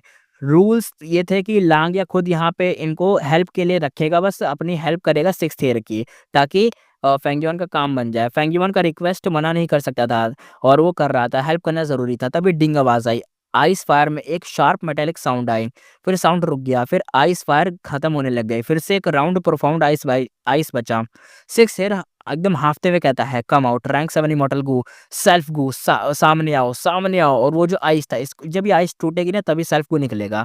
अब देखते हैं ये आइस पिघल जाएगी या टूटेगी, क्या होगा। पिघल गई तो फेल हो गया, टूट के सब कुछ हुआ तो फिर सामने आ जाएगा। तभी ना क्रैक क्रैक आवाज़ आती है, आइस में एक तरीके से होता है ना, फ्लक्चुएशन हुआ, फिर वो टूट गया और उसी बीच से एक इमॉर्टल गू फ्लाई करके बाहर आया। इसका नाम था रैंक 7 इमॉर्टल गू, सेल्फ लव, और फाइनली रिफाइन हो गया था। सेल्फ लव है इसका नाम, शायद मैंने इसके नाम पहले सेल्फ गू कह दिया, इसका नाम है सेल्फ लव। ओके, सेल्फ गू तो रेंजू की कहानी में, वो वाला नहीं, सेल्फ लव है इसका नाम। और मुझे ये भी लगता है कि जो ब्रस्टिंग लक और बर्स्टिंग लक नहीं था, बर्निंग सोल और ब्रस्टिंग लक ये था ना उस मूव का नाम जो फेंगयुआन ने यूज़ करा। मुझे लग रहा है जो वो मूव था उसकी वजह से ना उसने क्या करा, उसका लक इन्फ्लुएंस हुआ जिससे ये गू भी रिफाइन हो गया। और वो जो उसका हेवनली ईगल था ना, शायद फेंगयुआन से थोड़ा बहुत तो कनेक्शन होगा, तभी तो वो बच गया उस हेवनली कोड के मॉडल से, क्योंकि उसने यूज़ करा, कनेक्ट था, लक की वजह से बच गया। मुझे ऐसा लग रहा है यही होगा यार, और कैसे बच सकता था वो ईगल, और साथ में गू भी कैसे डिफाइन हो सकता था। हेवेंस विल भी तो इन्फ्लुएंस कर रहा था ना सब चीज़ों में, शायद लक की वजह से बच गया। लक, देखो एक लक और एक दूसरा लव, ये दोनों चीज़ें भाई क्या बोले, फेट इनको उँगली नहीं कर पाता जल्दी। आगे देखते हैं। रैंक 7 इमॉर्टल गू सेल्फ लव बन चुका था। फेंगयुआन ने गू हाथ में लिया, उसके दिल में पूरा एकदम जॉयस भर गया था, एकदम खुश हो गया था। पूरी की पूरी सोल फाउंडेशन जला देने के बाद उसको रिवॉर्ड मिल चुका था। फेंगयुआन अपने माइंड में कहता है, मेरे पास डॉग शिट लक इमॉर्टल गू है और मेरा लक ये फैन होंग ही, हान ली और तीनों अल्ट्रा लकी लोगों से कनेक्टेड है। ऊपर से 2 बार बर्निंग सोल ब्रस्टिंग लक मेरी लक पे मतलब लग चुका है, जिसकी वजह से जो मेरा लक है कुछ ज़्यादा ही 100 से भी ज़्यादा ऊपर उठ चुका है। तो सेल्फ लव गू का रिफाइन हो जाना शायद बिल्कुल नॉर्मल है। सेल्फ लव गू 6 ईयर ने रिफाइन किया था, ट्रेजर येलो हेवन से फेंगयुआन को सेंड कर दिया था। ट्रेजर येलो हेवन में थोड़ा-सा कम्युनिकेशन हुआ था, पर ज़्यादा बड़ा नहीं था क्योंकि एक ही गू गया था ना। आजकल इमॉर्टल को ट्रांसपोर्ट करना ज़्यादा कॉमन हो गया था इसलिए। वो यंग बैचेस को एक तरीके से भेज रहा था, इधर से उधर कर रहा था। 1000 ट्रांसफॉर्मेशन एंसेक्टर ने भी इतना कुछ बेचा, इधर से उधर करा, तो नॉर्मल हो ही गया था आजकल। आगे देखते हैं, बाइनेमिंग ने कहा, यही है सेल्फ लव इमॉर्टल गो। फेंगयुआन ने रिप्लाई दिया और यिंगवुशी की तरफ बोल उठा। यिंगवुशी भी उसने देखा, यिंगवुशी ने बोला, हाँ हाँ ज़रूर, ऑफ कोर्स, परफेक्ट टाइमिंग है। इससे हम immortal killer move self cleansing use कर सकते हैं, कोई इन्वेस्टिगेट किलर मूव से डर नहीं रहेगा। हा हा हा हा, चिल्लाने लग गया। फेंगयुआन नहीं चिल्ला रहा जितना ये चिल्ला रहा है। फेरी कुइबो की बॉडी में होने के बावजूद यिंगवुशी ने ऐसे हंसी मारी जैसे बंदा लड़का हो, और कुछ ज़्यादा ही हिजड़े के तरीके से हँस रहा है भाई अपना। बाइनेमिंग ने सर हिला दिया। जो थोड़ा-सा सिम्पैथी उसको यिंगवुशी के लिए फ़ील हो रही थी, पूरी तरह से डिसॉल्व हो गई, क्योंकि बाइनेमिंग पहले थोड़ा सोच रही है कि अरे समझदार बंदा है, लेकिन हँसी के चक्कर में भाई पागल हो गया भाई, क्या बोले। बाइनेमिंग तो कह रही चोमू है, हट जा, साइड हो तू। फेंगयुआन अब यहाँ पे कामली एक्सप्लेन करता है। फेंगयुआन कहता है, हाँ, सेल्फ लव इमॉर्टल गू है ये, सेल्फ क्लींजिंग किलर मूव का कोर है ये। ये मूव गू इमॉर्टल की बॉडी पर लगे दाग क्लीन कर देता है। हमें हार्मफुल वाले कितने भी जो हम पे हार्मफुल चीज़ें हैं उन सबको रिमूव कर देता है और बेनिफिशियल वाले रख लेता है।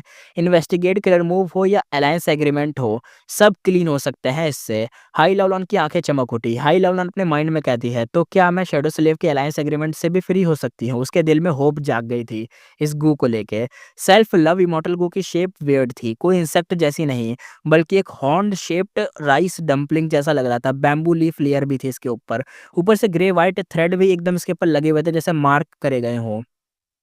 पर क्लोज से ऑब्जर्व करने पर पतला सा एकदम बैम्बू लीफ जैसा लग रहा था। गू एक तरीके से एक्सटर्नल बॉडी, इसकी ना एक्सटर्नल बॉडी भी थी।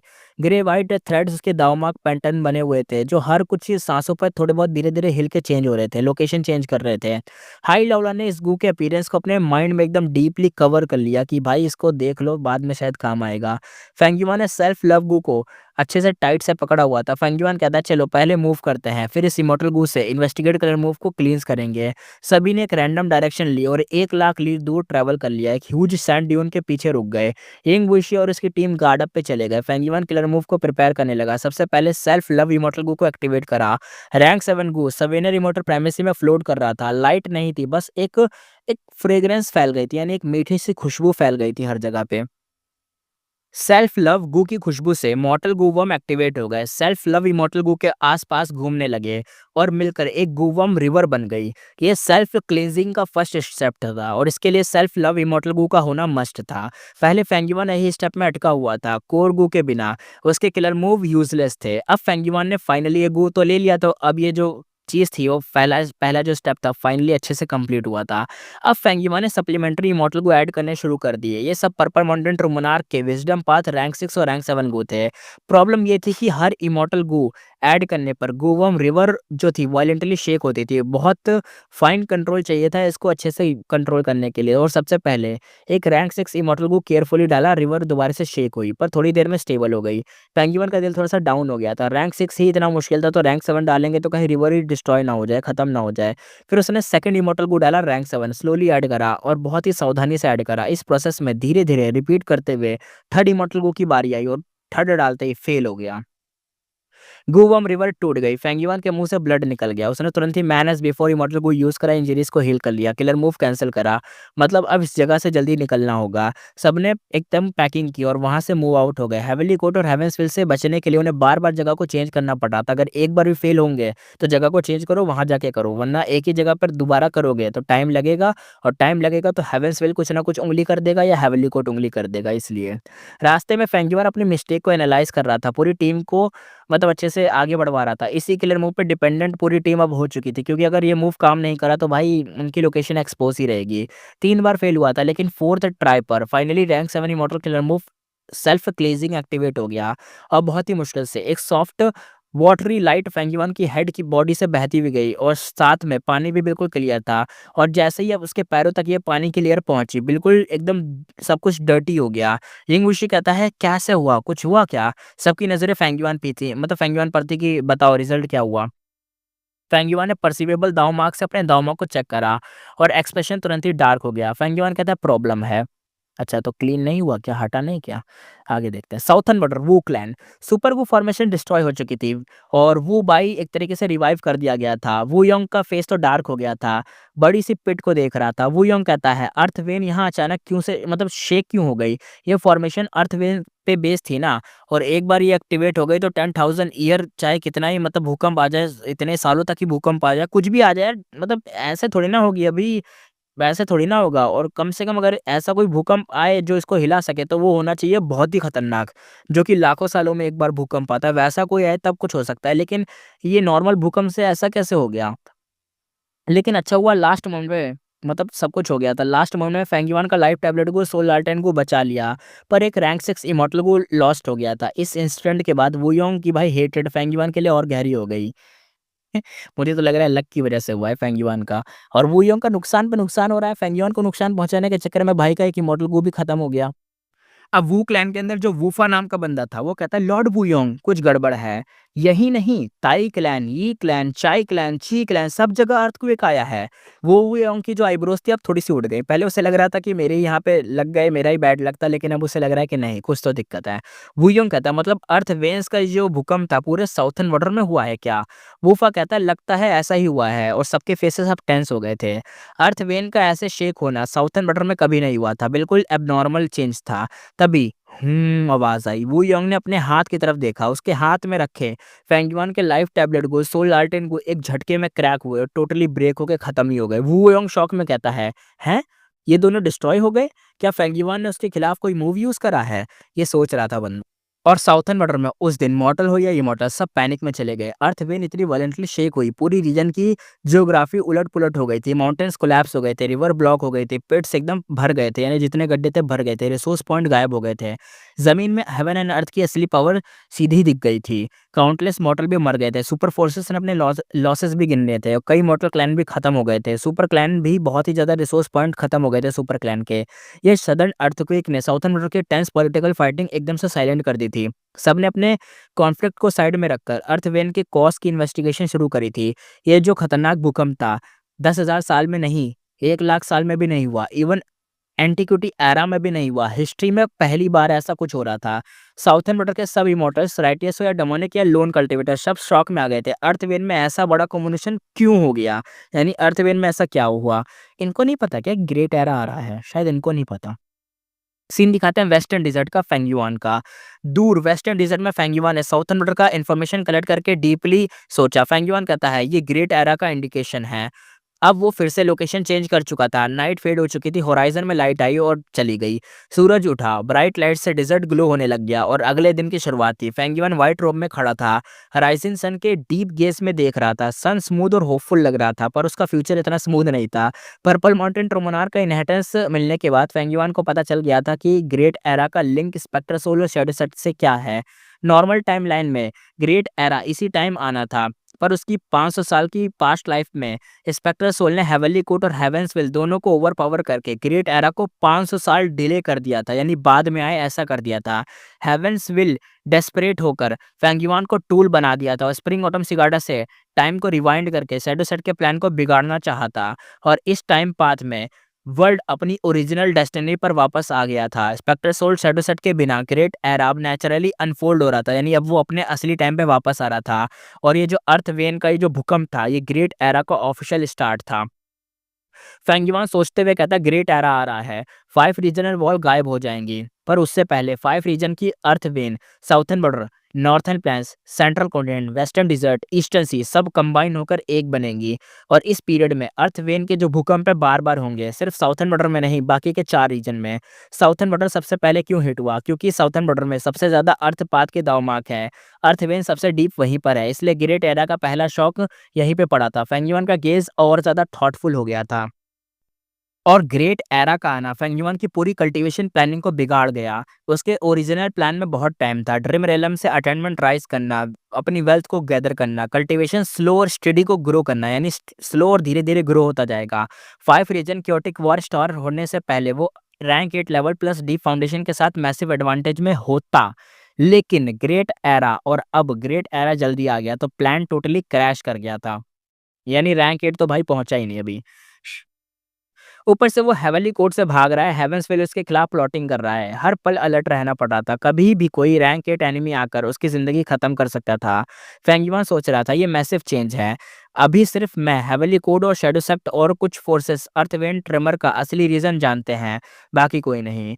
पर बाकी कोई इमॉर्टल इतने बेवकूफ़ नहीं है, जल्दी या बाद में उनको पता चल जाएगा। फिर एक और अंजाम बनेगा बड़ा खतरनाक वाला। वर्ल्ड में एक एक खतरनाक चेंज आएगा, एक कुछ खतरनाक ही अनफोल्ड होगा।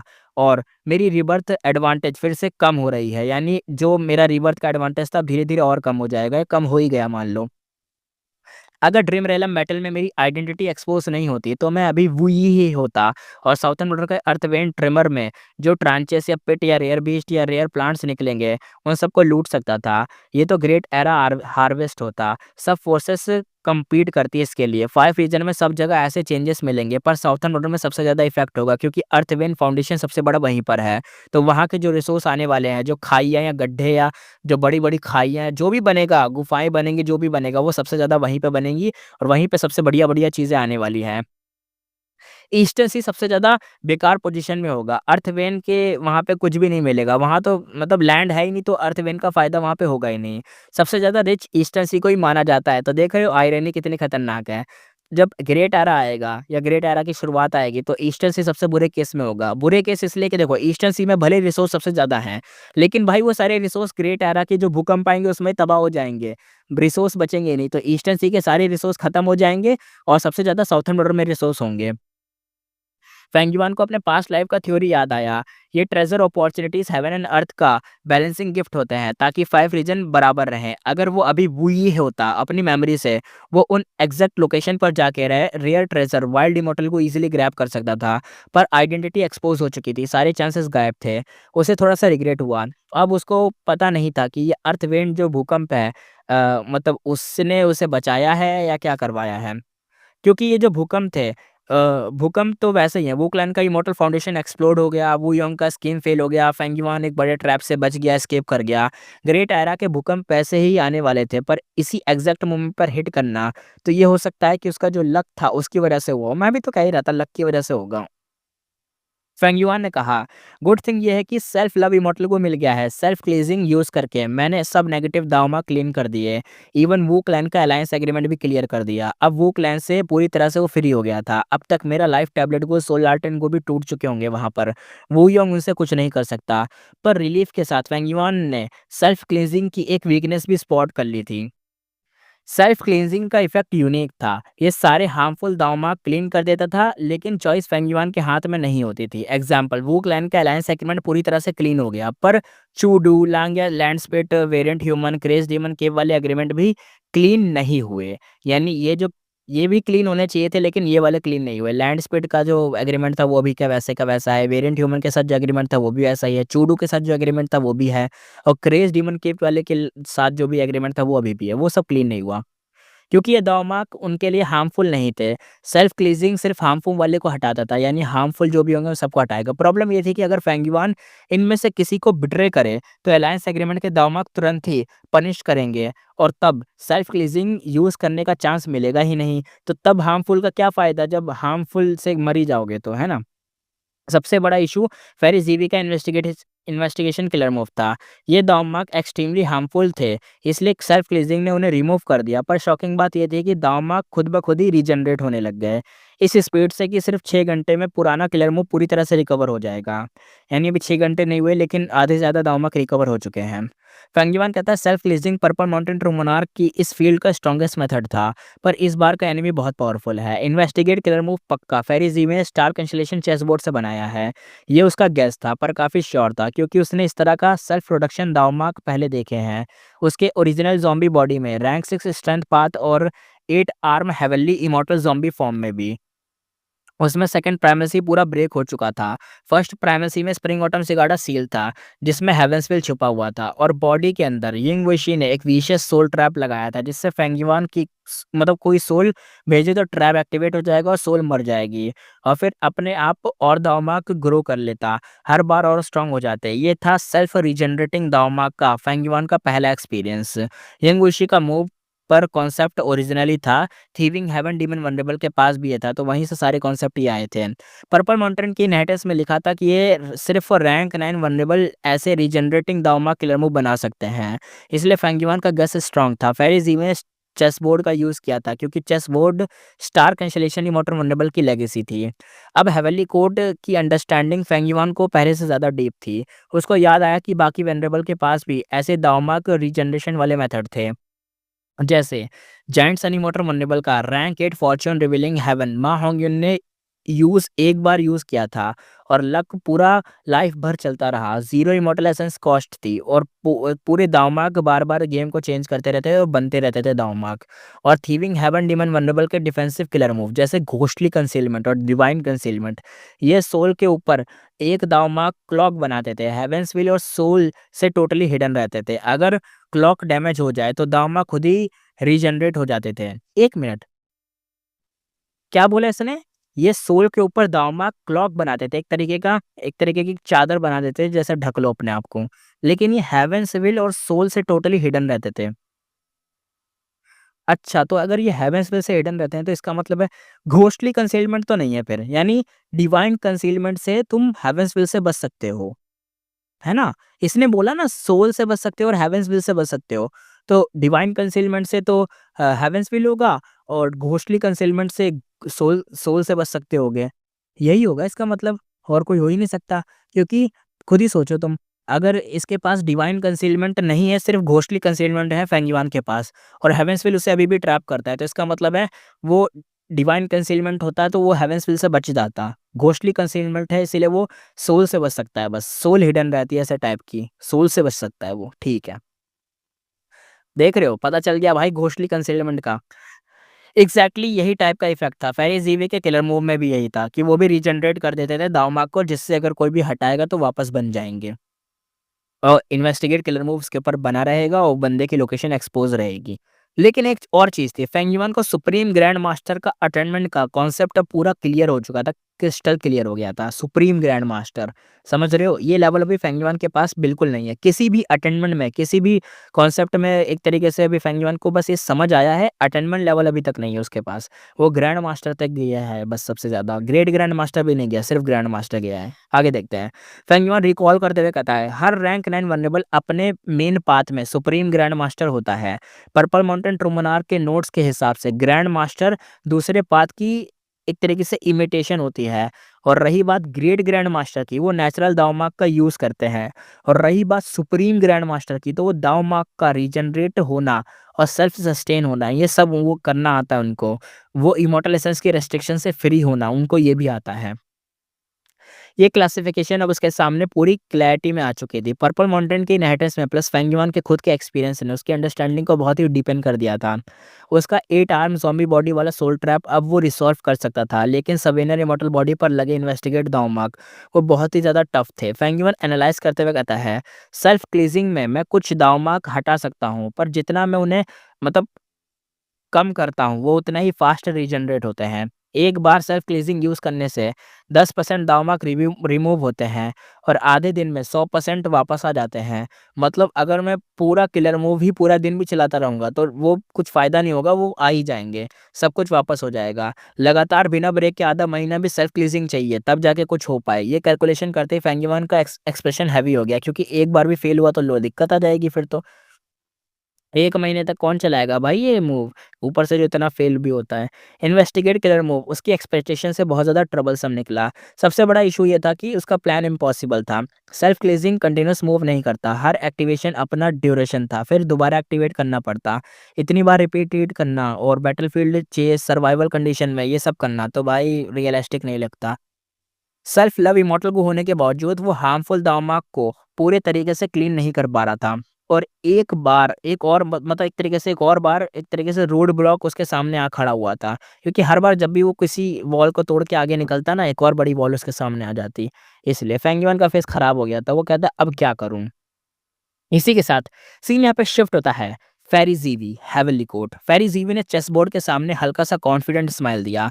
फेरी ज़ीवी कहती है, टाइम मिलता है तो फेंग युआन इसका सॉल्यूशन ढूँढ ही लेता। पर अब उसके पास टाइम ही नहीं है, तो सॉल्यूशन कहाँ से ढूँढेगा, जिसके चक्कर में वो दिमाग खराब हो रहा है उसका। वो उस पूरी कॉन्फिडेंस में थी अपने इन्वेस्टिगेट किलर मूव पर, क्योंकि ये स्टार कंस्टेलेशन चेस बोर्ड का मेथड था। और ये किलर मूव खुद स्टार कंस्टेलेशन इमॉर्टल वंडरेबल ने बनाया हुआ था, उसके द्वारा बनाया गया था, जिसका नाम था इनेक्सटिंग इनेक्सटिंग्विशेबल स्टार टारगेट, इसका पूरा नाम था। ये नॉर्मल इन्वेस्टिगेट मूव से वीक लगता था और इसकी तरह सीन नहीं दिखाता था, सिर्फ लोकेशन ट्रैक करता था। पर इसका रियल दिक्कत यही तो था कि दावमार्क एंडलेसली रीजनरेट होते हैं अपने आप, हटा दो तभी आएँगे सामने। कोई नॉर्मल क्लीजिंग मेथड तो काम ही नहीं करता। जब तक ये किलर मोड एक्टिवेट है, फेंग युआन और फेरी ज़ीवी भाई आराम से एक दूसरे से कनेक्ट रहेंगे। उसकी लोकेशन हमेशा ट्रेसेबल रहेगी। एंड में सिर्फ टाइम ही का ही क्वेश्चन था। इस सिचुएशन में फेरी ज़ीवी का एडवांटेज एब्सोल्यूट था, ये अनशेकेबल था।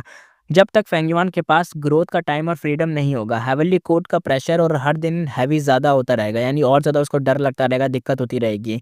फेरी ज़ीवी अभी एक तरीके से इनविंसिबल पोजीशन में आ चुकी थी। फेरिज़ीवी ने अब भाई हल्की सी स्माइल दी, काम, एलिगेंट और बिल्कुल कंट्रोल्ड स्माइल थी।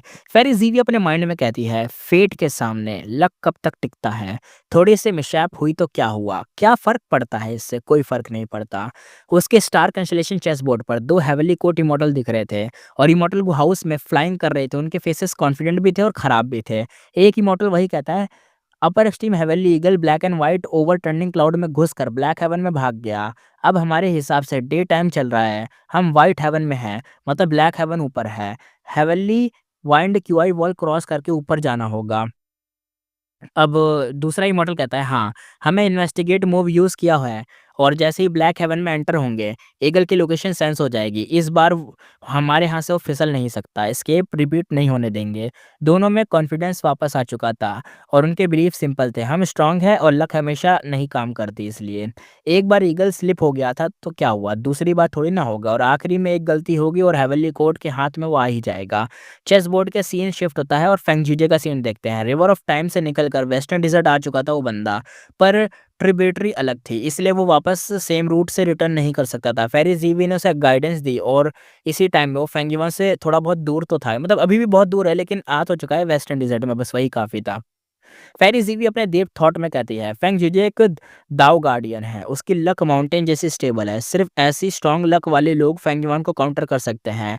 अगर मैं और हेवनली कोर्ट इमॉर्टल भेजती तो उल्टा बिगाड़ देते सब कुछ। फेंगयुआन उसकी लक को सप्रेस करता और बेनिफिट ले लेता।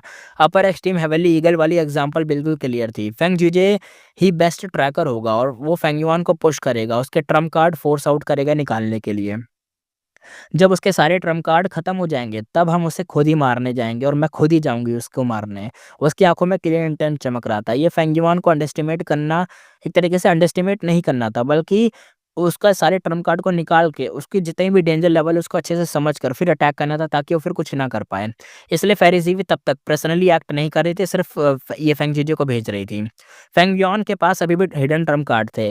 वो शायद एक तरीके से अभी डेस्परेट सिचुएशन में नहीं है कि वो उनको यूज़ करेगा। दूसरा, हेवनली को डिफेंड करना ज़रूरी था।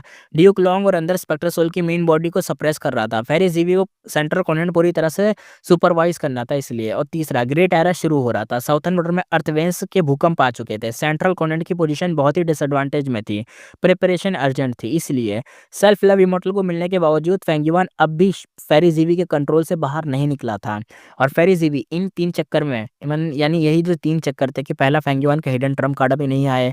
दूसरा, हेवनली को डिफेंड करना ज़रूरी है। ड्यूक लॉन्ग और स्पेक्टर सोल की लड़ाई चल रही है सोल वाली, तो उनको भी देखना ज़रूरी है। और ग्रेट आरा शुरू हो रहा है, तो इन सब के चक्कर में फेरी ज़ीवी अभी कुछ खुद पर्सनली एक्ट नहीं कर रही थी और फेंग जीजे जैसे बंदे को भेज रही थी। फेंग जीजे अगर ईगल को पकड़ने जाता तो आराम से पकड़ लेता, क्योंकि फेंगयुआन की लक का असर फेंग जीजे पे नहीं पड़ता, क्योंकि फेंगयुआन की लक का असर पड़ा तभी तो वो 2 इमॉर्टल पकड़ नहीं पाए ईगल को, क्योंकि भाई ईगल बच के निकल गया फेंगयुआन की लक की वजह से, क्योंकि अभी भी दोनों कनेक्ट है ना इसलिए। फेरी सीवी को ईगल की भाग-दौड़ से ज़्यादा ना रिवर ऑफ टाइम में दिखे स्टोन लोटस आइलैंड के नज़रिए ने डिस्टर्ब कर दिया था। उसकी वजह से वो थोड़ा-सा सोच रही थी। फेरी सीवी कहती है, रेड लोटस का ट्रू इनहेरिटेंस अचानक आया, फिर गायब कैसे हो गया? स्टार कंस्टेलेशन चेसबोर्ड होने के बावजूद रेड लोटस डीमन वल्नरेबल ज़्यादा मिस्टीरियस लग रहा था। वो ज़्यादा मिस्टीरियस फिगर लग रहा था। उसके लिए भी बियॉन्ड प्रेडिक्शन था। फेरी सीवी कहती है, ओ रेड लोटस। वो जानती थी कि डीमन वल्नरेबल में रेड लोटस का हेवनली कोड से सबसे डीप कनेक्शन था। कभी लोग उसे future red lotus immortal vulnerable भी मानते थे। ओ भाई! Future red lotus immortal vulnerable, okay. Black heaven में सीन शिफ्ट होता दिखाते हैं। येलो ग्रीन ग्रास जैसा giant carpet, heaven attached fungi, rank 6 immortal material जो सिर्फ इमोरियल लाइन हेवन के स्पेसिफिक स्पॉट में उगता था। वहीं फंगी के ऊपर 2 लोग खड़े थे। चिर्प-चिर्प आवाज़ आ रही थी। एक यंग लुकिंग गू मास्टर अपना राइट हैंड ऊपर करके कोशिश कर रहा था। उसकी बाजू पे रेनबो अरोरा लाइट निकल रही थी और वो मतलब उस राइट लाइट से ना कुछ पकड़ना है, भागना, पकड़ना कुछ चाह रही थी। वो अपने दाँतों को दबा के होल्ड कर रहा था। फ़ोरहेड पे पसीने आ गए थे। यंग वो मास्टर चिल्ला के कहता है, "go aurora bird." Aurora light blast होती है और स्काई में जंप हुई और एक रैम्बो बर्ड निकल गई उसके अंदर से। बूम आवाज़ आई। बर्ड सीधा फंगी में क्रैश हुई और नियर बाय सारे heaven attached fungi wipe out हो गए। वहाँ एक टाइनी पिट बन गया। यंग वो मास्टर शॉक और एक्साइटेड हो गया। यंग वो मास्टर कहता है, "मास्टर, मैं सक्सेसफुली हो गया, मैं सक्सेसफुली कर गया, सक्सेसफुल हो गया मैं।" उसके मास्टर ने फ्लैट टोन में बोला, "not bad, not bad." Master ने कहा था ये। ये सुन के लड़के का एक्साइटमेंट थोड़ा-सा शांत हुआ। वो अपना वो रिस्पेक्ट दिखाया। यंग वो मास्टर कहता है, मैंने आपको हरा दिया।" तो मास्टर कहता है, "कोई बात नहीं।" मास्टर आगे बढ़े, फिर रुक कर स्काई की तरफ देखा। प्लेन ग्रे हेम्प क्लॉथ थे उसके और मसल्स एकदम क्लियर विज़िबल लग रहे थे उसमें। मास्टर ने एक बड़ा-सा कॉनिकल हैट पहना था, इतना वाइड कि पूरा फेस शैडो में हाइड था। ये फैन ने कभी मास्टर का चेहरा नहीं देखा था। ये फैन इस बंदे का या यंग मास्टर का नाम है। आज जब मास्टर ने स्काई की तरफ देखा तो वो बस चिन्ह देख पाया था उनका। बोल्ड और सॉलिड डिटर्मिनेशन वाली वाइब थी। ये फैन रिस्पेक्टफुली कहता है, "मास्टर, आप गाइड ना करते तो मैं कभी इतना आगे नहीं पहुँच पाता।" मास्टर कुछ सेकंड के लिए साइलेंट रहा, फिर धीरे से मास्टर कहता है, "ये फैन, तुम खुद में ही टैलेंटेड हो। ये किलर मूव तुम्हारे transformation path plus light path understanding का रिजल्ट है। मैंने तो तुम्हें बस गाइड करा था, पर अब प्रैक्टिस ज़रूरी है और ध्यान रखना, मैं हमेशा तुम्हारे साथ नहीं रह सकता।" ये फैन शॉक्ड हो गया, कहता है, "मास्टर, हम अलग होने वाले हैं क्या?" ये फैन साउथर्न बॉर्डर का लड़का था, शांग सिंसी को एडमायर करता था, मॉर्टल शांग क्लैन में हेल्प करता था और फिर बाइनिमिंग से हारा था, डेथ डोर तक पहुंच गया था, फिर इस मिस्टीरियस इमॉर्टल से मिला था। छोटी सी बॉन्डिंग पीरियड में ही ये फैन ने मास्टर के दिल को एक्सेप्ट कर लिया था, यानी मास्टर को दिल से एक्सेप्ट कर लिया था, सॉरी, यानी मान लिया था कि ये मेरे मास्टर हैं। कुछ लोग सालों साथ रहकर भी स्ट्रेंजर्स होते हैं और कुछ लोग थोड़े टाइम में ही डीप कनेक्शन बना लेते हैं। ये फैन और मास्टर का कनेक्शन वही था। मास्टर ने कभी अपना फेस नहीं दिखाया पर सिंसियरली काइंडनेस से ये फैन को कभी शक भी नहीं हुआ। मास्टर कहता है एफिनिटी आती जाती चीज़ है, हमारा कनेक्शन ज़्यादा डीप नहीं है, आज तक एक तरीके से था, शायद कल ना हो, कल शायद चला जाए। ये फैन पता है मैं तुम्हें यहाँ क्यों लाया हूँ? ये फैन ने कहा क्योंकि आपने कहा था कि ब्लैक हेवन मेरे लाइट पाथ को रेस्ट्रिक्ट करता है, इसलिए आप यहाँ ट्रेनिंग में लिया है, व्हाइट हेवन सेफ है। मास्टर ने कहा वो एक लेसन है। सेकंड रीज़न है मैंने डिड्यूस किया है कि तुम्हारा कुछ कर्मा यहीं जुड़ा हुआ है। यहाँ से कुछ चीज़ें तुम्हारे लिए जुड़ी हुई हैं। यहाँ कुछ ऐसा होने वाला है जो तुम्हारे लिए लिखा गया है, जो तुम्हारे साथ होगा। तो ये फैन कहता है क्या? कर्मा या कारमा जो भी होता है, कर्मा? तो मास्टर ने पॉइंट करते हुए कहा हर कॉज का इफेक्ट होता है, देखो तुम्हारा कर्मा आ गया। ये फैन ने स्काई की तरफ देखा और शॉक में सांस रुक गई। ये एक अपर स्टीम हेवनली ईगल था, सीधा उसकी तरफ ही आ रहा था। वो बहुत ज़्यादा इंजर्ड था। ये फैन कहता है क्या पावर है, पर ये तो इंजर्ड है। ये फैन गू इमॉर्टल नहीं था, इसलिए उसे पता नहीं था कि ये कोई नॉर्मल बीस्ट नहीं, ये इमोरियल डेसरेट बीस्ट लेवल का ईगल था। हेवनली कोर्ट के जो मतलब लोग थे उसके पीछे पड़े हुए थे, उनसे बच के भागे था। और पर black heaven and white heaven दोनों सुपर डेंजरस थे, इसलिए ये अभी अनसेफ था और कंफ्यूज भी था और वुंड्स प्रॉपर्ली हील भी नहीं हुए थे इसके। और upper extreme heavenly eagle heaven attached फंगी को देखकर रेस्ट लेने आ रहा था, पर लैंड करने से पहले ही 1000 स्टेप में ही वो फेंट होकर बेहोश हो गया। ये फैन रिएक्ट करता है, उसे पहले ही मास्टर लाइटनिंग फास्ट मूव कर चुका था। मास्टर ने हाथ फैलाया एक अननोन मेथड से, वो ईगल श्रिंक होते होते छोटा सा मिनी बर्ड बन गया, बिल्कुल बेबी चिक जैसा बन गया था, मास्टर की पाम में आ गया। ये फैन शॉक में एकदम फ्रोज हो गया। मास्टर ने दोबारा हाथ बढ़ाया, छोटे ईगल को जेंटली एकदम भाई सहलाया। तुरंत ही ईगल के सब इंजरीज गायब हो गए, वो पीसफुली स्लीप में चला गया। मास्टर ने कहा ये फैन इस ईगल का तुम्हारे ऊपर जो कर्मा है वो फ्यूचर में तुम्हारे लिए की बनेगा। अबे ये मास्टर है कौन बे? रैंक 8 बीस्ट को 1 सेकंड में ठीक कर दिया और एकदम बच्चे जैसा बेबी बना दिया और हाथ में भी आ गया, सो भी गया। कौन है बे ये पावरफुल? रैंक 8 का बंदा है, कोई पीक लेवल का ये। और साउथर्न बॉर्डर का होगा, तभी तो साउथर्न बॉर्डर के एक बंदे को ये लेके आया। ये फैन साउथर्न बॉर्डर का है, उसका मास्टर जो है ये एक खतरनाक बंदा, अननोन बंदा, ये भी शायद मतलब साउथर्न बॉर्डर का ही तो है, तभी तो ये वहाँ से लेके आया है इसको। कौन है ये? मास्टर ने बोला इसको अपने हाथ में रखो, जब ये जागेगा ये तुम्हारे ब्लैक हेवन से मतलब ये तुम्हें ना ब्लैक हेवन से निकाल देगा और साउथर्न बॉर्डर में ले जाएगा। मैं अब जा रहा हूँ। और कॉनिकल हैट और ग्रे क्लॉथ में मिस्टीरियस इमॉर्टल स्काई में फ्लाई ऑफ हो गया। ये फैन ने मिनी ईगल को कैच किया और आंखों में एकदम भाई आंसू थे। वो फुल स्पीड में मास्टर का पीछे भागने लग गया कि मास्टर को पकड़ लेगा। हेवन अटैच फंगी का एज आ गया था, यानी एक तरीके से पहाड़ी का कोना आ गया और सामने बंदा उड़ के जा रहा हो, तुम बस उस पहाड़ी के कोने से उस जाती हुई चीज़ को देख सकते हो, तो ऐसे मोमेंट आ गया था। मास्टर दूर जा रहा था। ये फैन ज़ोर-ज़ोर से एकदम उन्हें पुकार रहा था। ये फैन कहता है मास्टर आपका नाम तो बता दीजिए। दूर से एकदम सॉफ्ट वॉइस आई, मेरा नाम यू वाई एन है। ये फैन वहीं खड़ा रह गया और अपने मन में ही बोलता रह गया मास्टर लू वाई एन। तभी यहाँ पे सीन शिफ्ट होता है। सीन दिखाया जाता है वेस्टर्न डेजर्ट, ओएसिस का सीन। फेंगयुआन ने आंखें खोली, सामने जेड ग्रीन जंगल था, बीच में एक एक तरीके का सिपरी ब्लू लेक टाइप का कुछ था। ब्लू येलो डेजर्ट में एक छोटा-सा फ्रेश ओएसिस था। नॉर्मली यहाँ कोई मॉर्टल क्लैन बेस लेता है क्योंकि एक तरीके से मान लो ये ओएसिस तबाह होने वाला है ना, तो यहाँ पे कोई बेस नहीं था क्योंकि फेंगयुआन और उसकी टीम ट्रेस मिटाकर अगली मूव करने वाले थे। हेवनली कोर्ट का killer move plus western desert के enemies plus Heavensville, zero safety थी इसलिए बार-बार यहाँ से मूव करना था। और ये इस जगह पर उन्होंने थोड़ी देर रेस्ट करा था और ये ओएसिस तबाही होने वाला है तो थोड़ी देर यहाँ पे रेस्ट करो और यहाँ सब भागने वाले थे। फेंगयुआन की डिडक्शन भी यहाँ पे कुछ थी। फेंगयुआन ने कहा फाइनली डिडक्शन का रिजल्ट दिया है। इन नेक्स्ट इसका नाम था जो इसका मूव है ना बड़ा खतरनाक वाला, उसका नाम है इनएक्सटिंग्विशेबल स्टार टारगेट। इसकी परेशानी देखकर वो कंटिन्यूअसली सॉल्व करने में लगा हुआ था इस मूव को। स्टार क्लेजिंग किलर मूव अच्छा था पर उसकी ड्यूरेशन फिक्स्ड होती थी। फेंग युआन को कंटिन्यूअस वर्जन चाहिए था। वो मॉडिफाई कर सकता था क्योंकि वो विज़डम पाथ ग्रैंड मास्टर था, किलर मूव भी विज़डम पाथ था और सबसे ज़रूरी उसके पास इमॉर्टल गू परसिवियरेंस, मतलब एक तरीके से परसिवियरेंस कह सकते हैं लेकिन मैं प्रिजर्वेंस कहता हूँ तो मैं इसको प्रिजर्वेंस बोल देता हूँ। इसका नाम प्रिजर्वेंस इमॉर्टल गू उसके पास था। यही गू किसी भी मूव को ड्यूरेशन को बूस्ट कर सकता था, जैसे एशियन स्वॉर्ड ड्रैगन फॉर्म में उसका स्वॉर्ड लाइट बीम और sword light breath normally brush style होता है पर प्रिजर्वेंस इमॉर्टल गू की वजह से कंटिन्यूस हो गया था। इसी लॉजिक से सेल्फ क्लीजिंग को भी वो कंटिन्यूस बना पाया था। लेकिन प्रॉब्लम यहाँ खत्म नहीं होती। फेंगयुआ सीएस होते हुए कहता है, ये काफ़ी नहीं है। कंटिन्यूअस सेल्फ लीजिंग होने के बाद भी ये जो इनएक्सटिंग्विशेबल टारगेट स्टार डस्ट वाला जो है, डस्ट कह दिया सॉरी, स्टार टारगेट जो है, ये दाँव मार्क को जितना रिमूव करो उतनी फास्ट रीजनरेट करता है। और कंक्लूज़न यही है कि पूरे दाँव मार्क को क्लीन करने में मिनिमम 1 मंथ लगेगा और 1 महीना कंटिन्यूअस चेस, कंटिन्यूअस डेंजर ये भी रहेगा। 1 सेकंड का भी गैप हुआ तो दाँव मार्क दोबारा से रीजनरेट हो जाएँगे। और उन उसके कंपैरिज़न में भी एक तरीके से अभी भी वो इफ़ेक्टेड है इस चीज़ से। तो एक तरीके से उसे 1 महीना लगातार बचना पड़ेगा क्योंकि देखो, उसने अभी क्या करा है ना, अभी उसने ना डिडक्शन करी है और उसकी वज़ह से डिडक्शन के रिज़ल्ट में उसने जो उसके पास क्लीन करने वाला जो गू है ना, स्टार क्लीजिंग जो भी उसका नाम है, सेल्फ लव गू जो है, सेल्फ लव वाले गू को यूज़ करके जो उसने स्टार क्लीजिंग वाला गू बनाया है या जो भी किलर मूव बनाया है, उसकी वज़ह से ना वो अपने ऊपर लगे किसी भी एग्रीमेंट या किसी चीज़ को हटा सकता है, जो कि उसने हटा के दिखाए। अब उसकी दिक्कत ये थी कि बार-बार उसके जो दाँव मार्क थे वो रीजनरेट हो रहे थे। उसके नहीं, स्टार कैंसेलेशन चेस बोर्ड के जो दाँव मार्क थे वो रीजनरेट हो रहे थे, जिसकी वज़ह से उसका जो ट्रेस लगा हुआ ट्रैकर था वो हट नहीं रहा था। वो 10% ही हटा पा रहा था एक बार एक्टिवेट करने पर।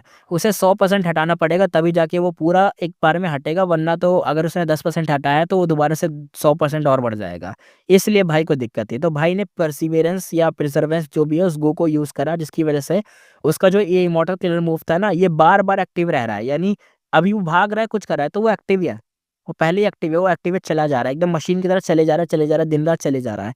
अब ये करीबन 1 महीना ऐसे चलता रहेगा और जब वो 1 महीना लगातार चलेगा तो उसके 100% ये जो भी ट्रैकर वाला मूव है वो हट जाएगा और तब जाके वो कहीं ये चेस बोर्ड या वो जो ट्रैकर है हेवनली कोड जो उसे ट्रैक कर रहा है उससे फ्री हो पाएगा तब जाके। तो अब 1 महीना उसे कंटिन्यूअस इस डेंजर को फेस करना पड़ेगा क्योंकि फेरी सीवी को कहीं न कहीं पता तो चल ही गया होगा। तो 1 महीना तो अब वो एक तरीके से इसको परेशान करती रहेगी ताकि फेंगयुआन 1 ही महीने में पकड़ा जाए, वरना तो वो ट्रेस नहीं कर पाएगी फिर फेंगयुआन को। इसलिए दिक्कत है। अब आगे देखते हैं। लेकिन प्रॉब्लम यहाँ खत्म नहीं हुई थी। कंटीन्यूअस सेल्फ क्लीजिंग होने के बाद भी ये जो टारगेट वाले दाँव मार्क थे रिमूव करो उतनी फास्ट रीजनरेट हो रहे हैं और 1 महीना अगर लगाए तब जाके कुछ होगा। तो कंक्लूज़न ये था कि 1 मंथ लगातार भागना है और ये एक तरीके से इम्पॉसिबल था, प्रैक्टिकली तो इम्पॉसिबल था। फेंगयुआन की आईज़ एकदम डीप हो गई थी। ये प्रॉब्लम अभी भी अनसॉल्वेबल थी, यानी एक तरीके से सॉल्व नहीं हुई थी। एक तरीके से अभी भी अनसॉल्वेबल स्टेज में ही थी। फेंगयुआन का बिगेस्ट टेंशन यही था, जैसे ही वो ऑलमोस्ट सक्सीड करे, हेवनली कोर्ट अचानक आ जाए और सब बर्बाद कर दे। अगर ऐसा हुआ तो इमॉर्टल एसेंस हेवी लॉस होगा, ये इनएक्सटिंग्विशेबल स्टार टारगेट रीजनरेट हो जाएगा, दाँव मार्क फिर से भर जाएँगे और पूरा एफर्ट वेस्ट हो जाएगा। तो इसलिए 1 महीना लगातार भागना तो बहुत दिक्कत वाली बात थी। भागा जा सकता है लेकिन अगर एक बार भी डिस्टर्ब हुआ तो दोबारा से दिक्कत हो जाएगी, फिर 1 महीना वापस वेस्ट करो। मतलब वेट करते ही रह जाना पड़ेगा। फेंगयुआन अभी डीप वरी में था। वो कहता है self cleansing immortal killer move ही बहुत ही एसेंस प्लस मेंटल एनर्जी खाता है। मैं इसमें एक्सपर्ट नहीं हूँ। फेलियर और हीलिंग के चक्कर में मैं खुद ही वीक पड़ जाऊँगा। लांग या ब्लेस लैंड में भागना अभी भी एक तरीके से बिल्कुल इम्पॉसिबल है। हेवनली कोड की ट्रैकिंग और मतलब ट्रैकिंग है तो लोकेशन एक्सपोज़ हो जाएगी वहाँ की। रास्ता बहुत लॉन्ग है प्लस डेंजरस भी है। ऊपर से नॉर्थर्न प्लेस में लॉन्गेविटी हेवन भी बैठा हुआ है तो वहाँ से भी दिक्कत आ जाएगी। पर फिर भी प्रॉब्लम के साथ सॉल्यूशन भी होता है। फेंगयुआन को एक प्लान स्ट्राइक हुआ। सेल्फ क्लीजिंग को इमॉर्टल गू फॉर्मेशन में कन्वर्ट करना। ये इम्पॉसिबल नहीं था। Formation path basically killer move ही होते हैं, बस फॉर्मेशन स्टाइल में होते हैं। सेल्फ क्लीसिंग अगर इमॉर्टल गू फॉर्मेशन बन जाए, एसेंस और मेंटल एनर्जी बहुत कम लगेगा, कंटिन्यूअस रनिंग सिंपल होगा, एकदम मशीन की तरह काम करेगा और सिर्फ फेंगयुआन ही नहीं, शैडो सेट के सब मेंबर भी फॉर्मेशन में घुसकर अपने दाव मार्क को क्लीन कर सकेंगे। इसलिए उसे चाहिए थे फॉर्मेशन प्लेट गू, फॉर्मेशन फ्लैग गू, फॉर्मेशन चार्ट गू। इमॉर्टल वर्ज़न वाले सबसे बेस्ट यही वाले 3 चाहिए थे, तब जाके वो कर पाता। फॉर्मेशन प्लेट गू, अपने आप गू फॉर्मेशन सेट करे, इमॉर्टल को बस एसेंस डालना हो ऐसा हो जाए। फॉर्मेशन फ्लैग गू, बनी हुई फॉर्मेशन को फोल्ड करके ले जाओ और नई जगह खोल दो। टेलीपोर्ट विद फॉर्मेशन स्टाइल, ये उठा के ले जाने के लिए, ट्रांसपोर्ट करने के लिए फ्लैग वाला गू चाहिए था।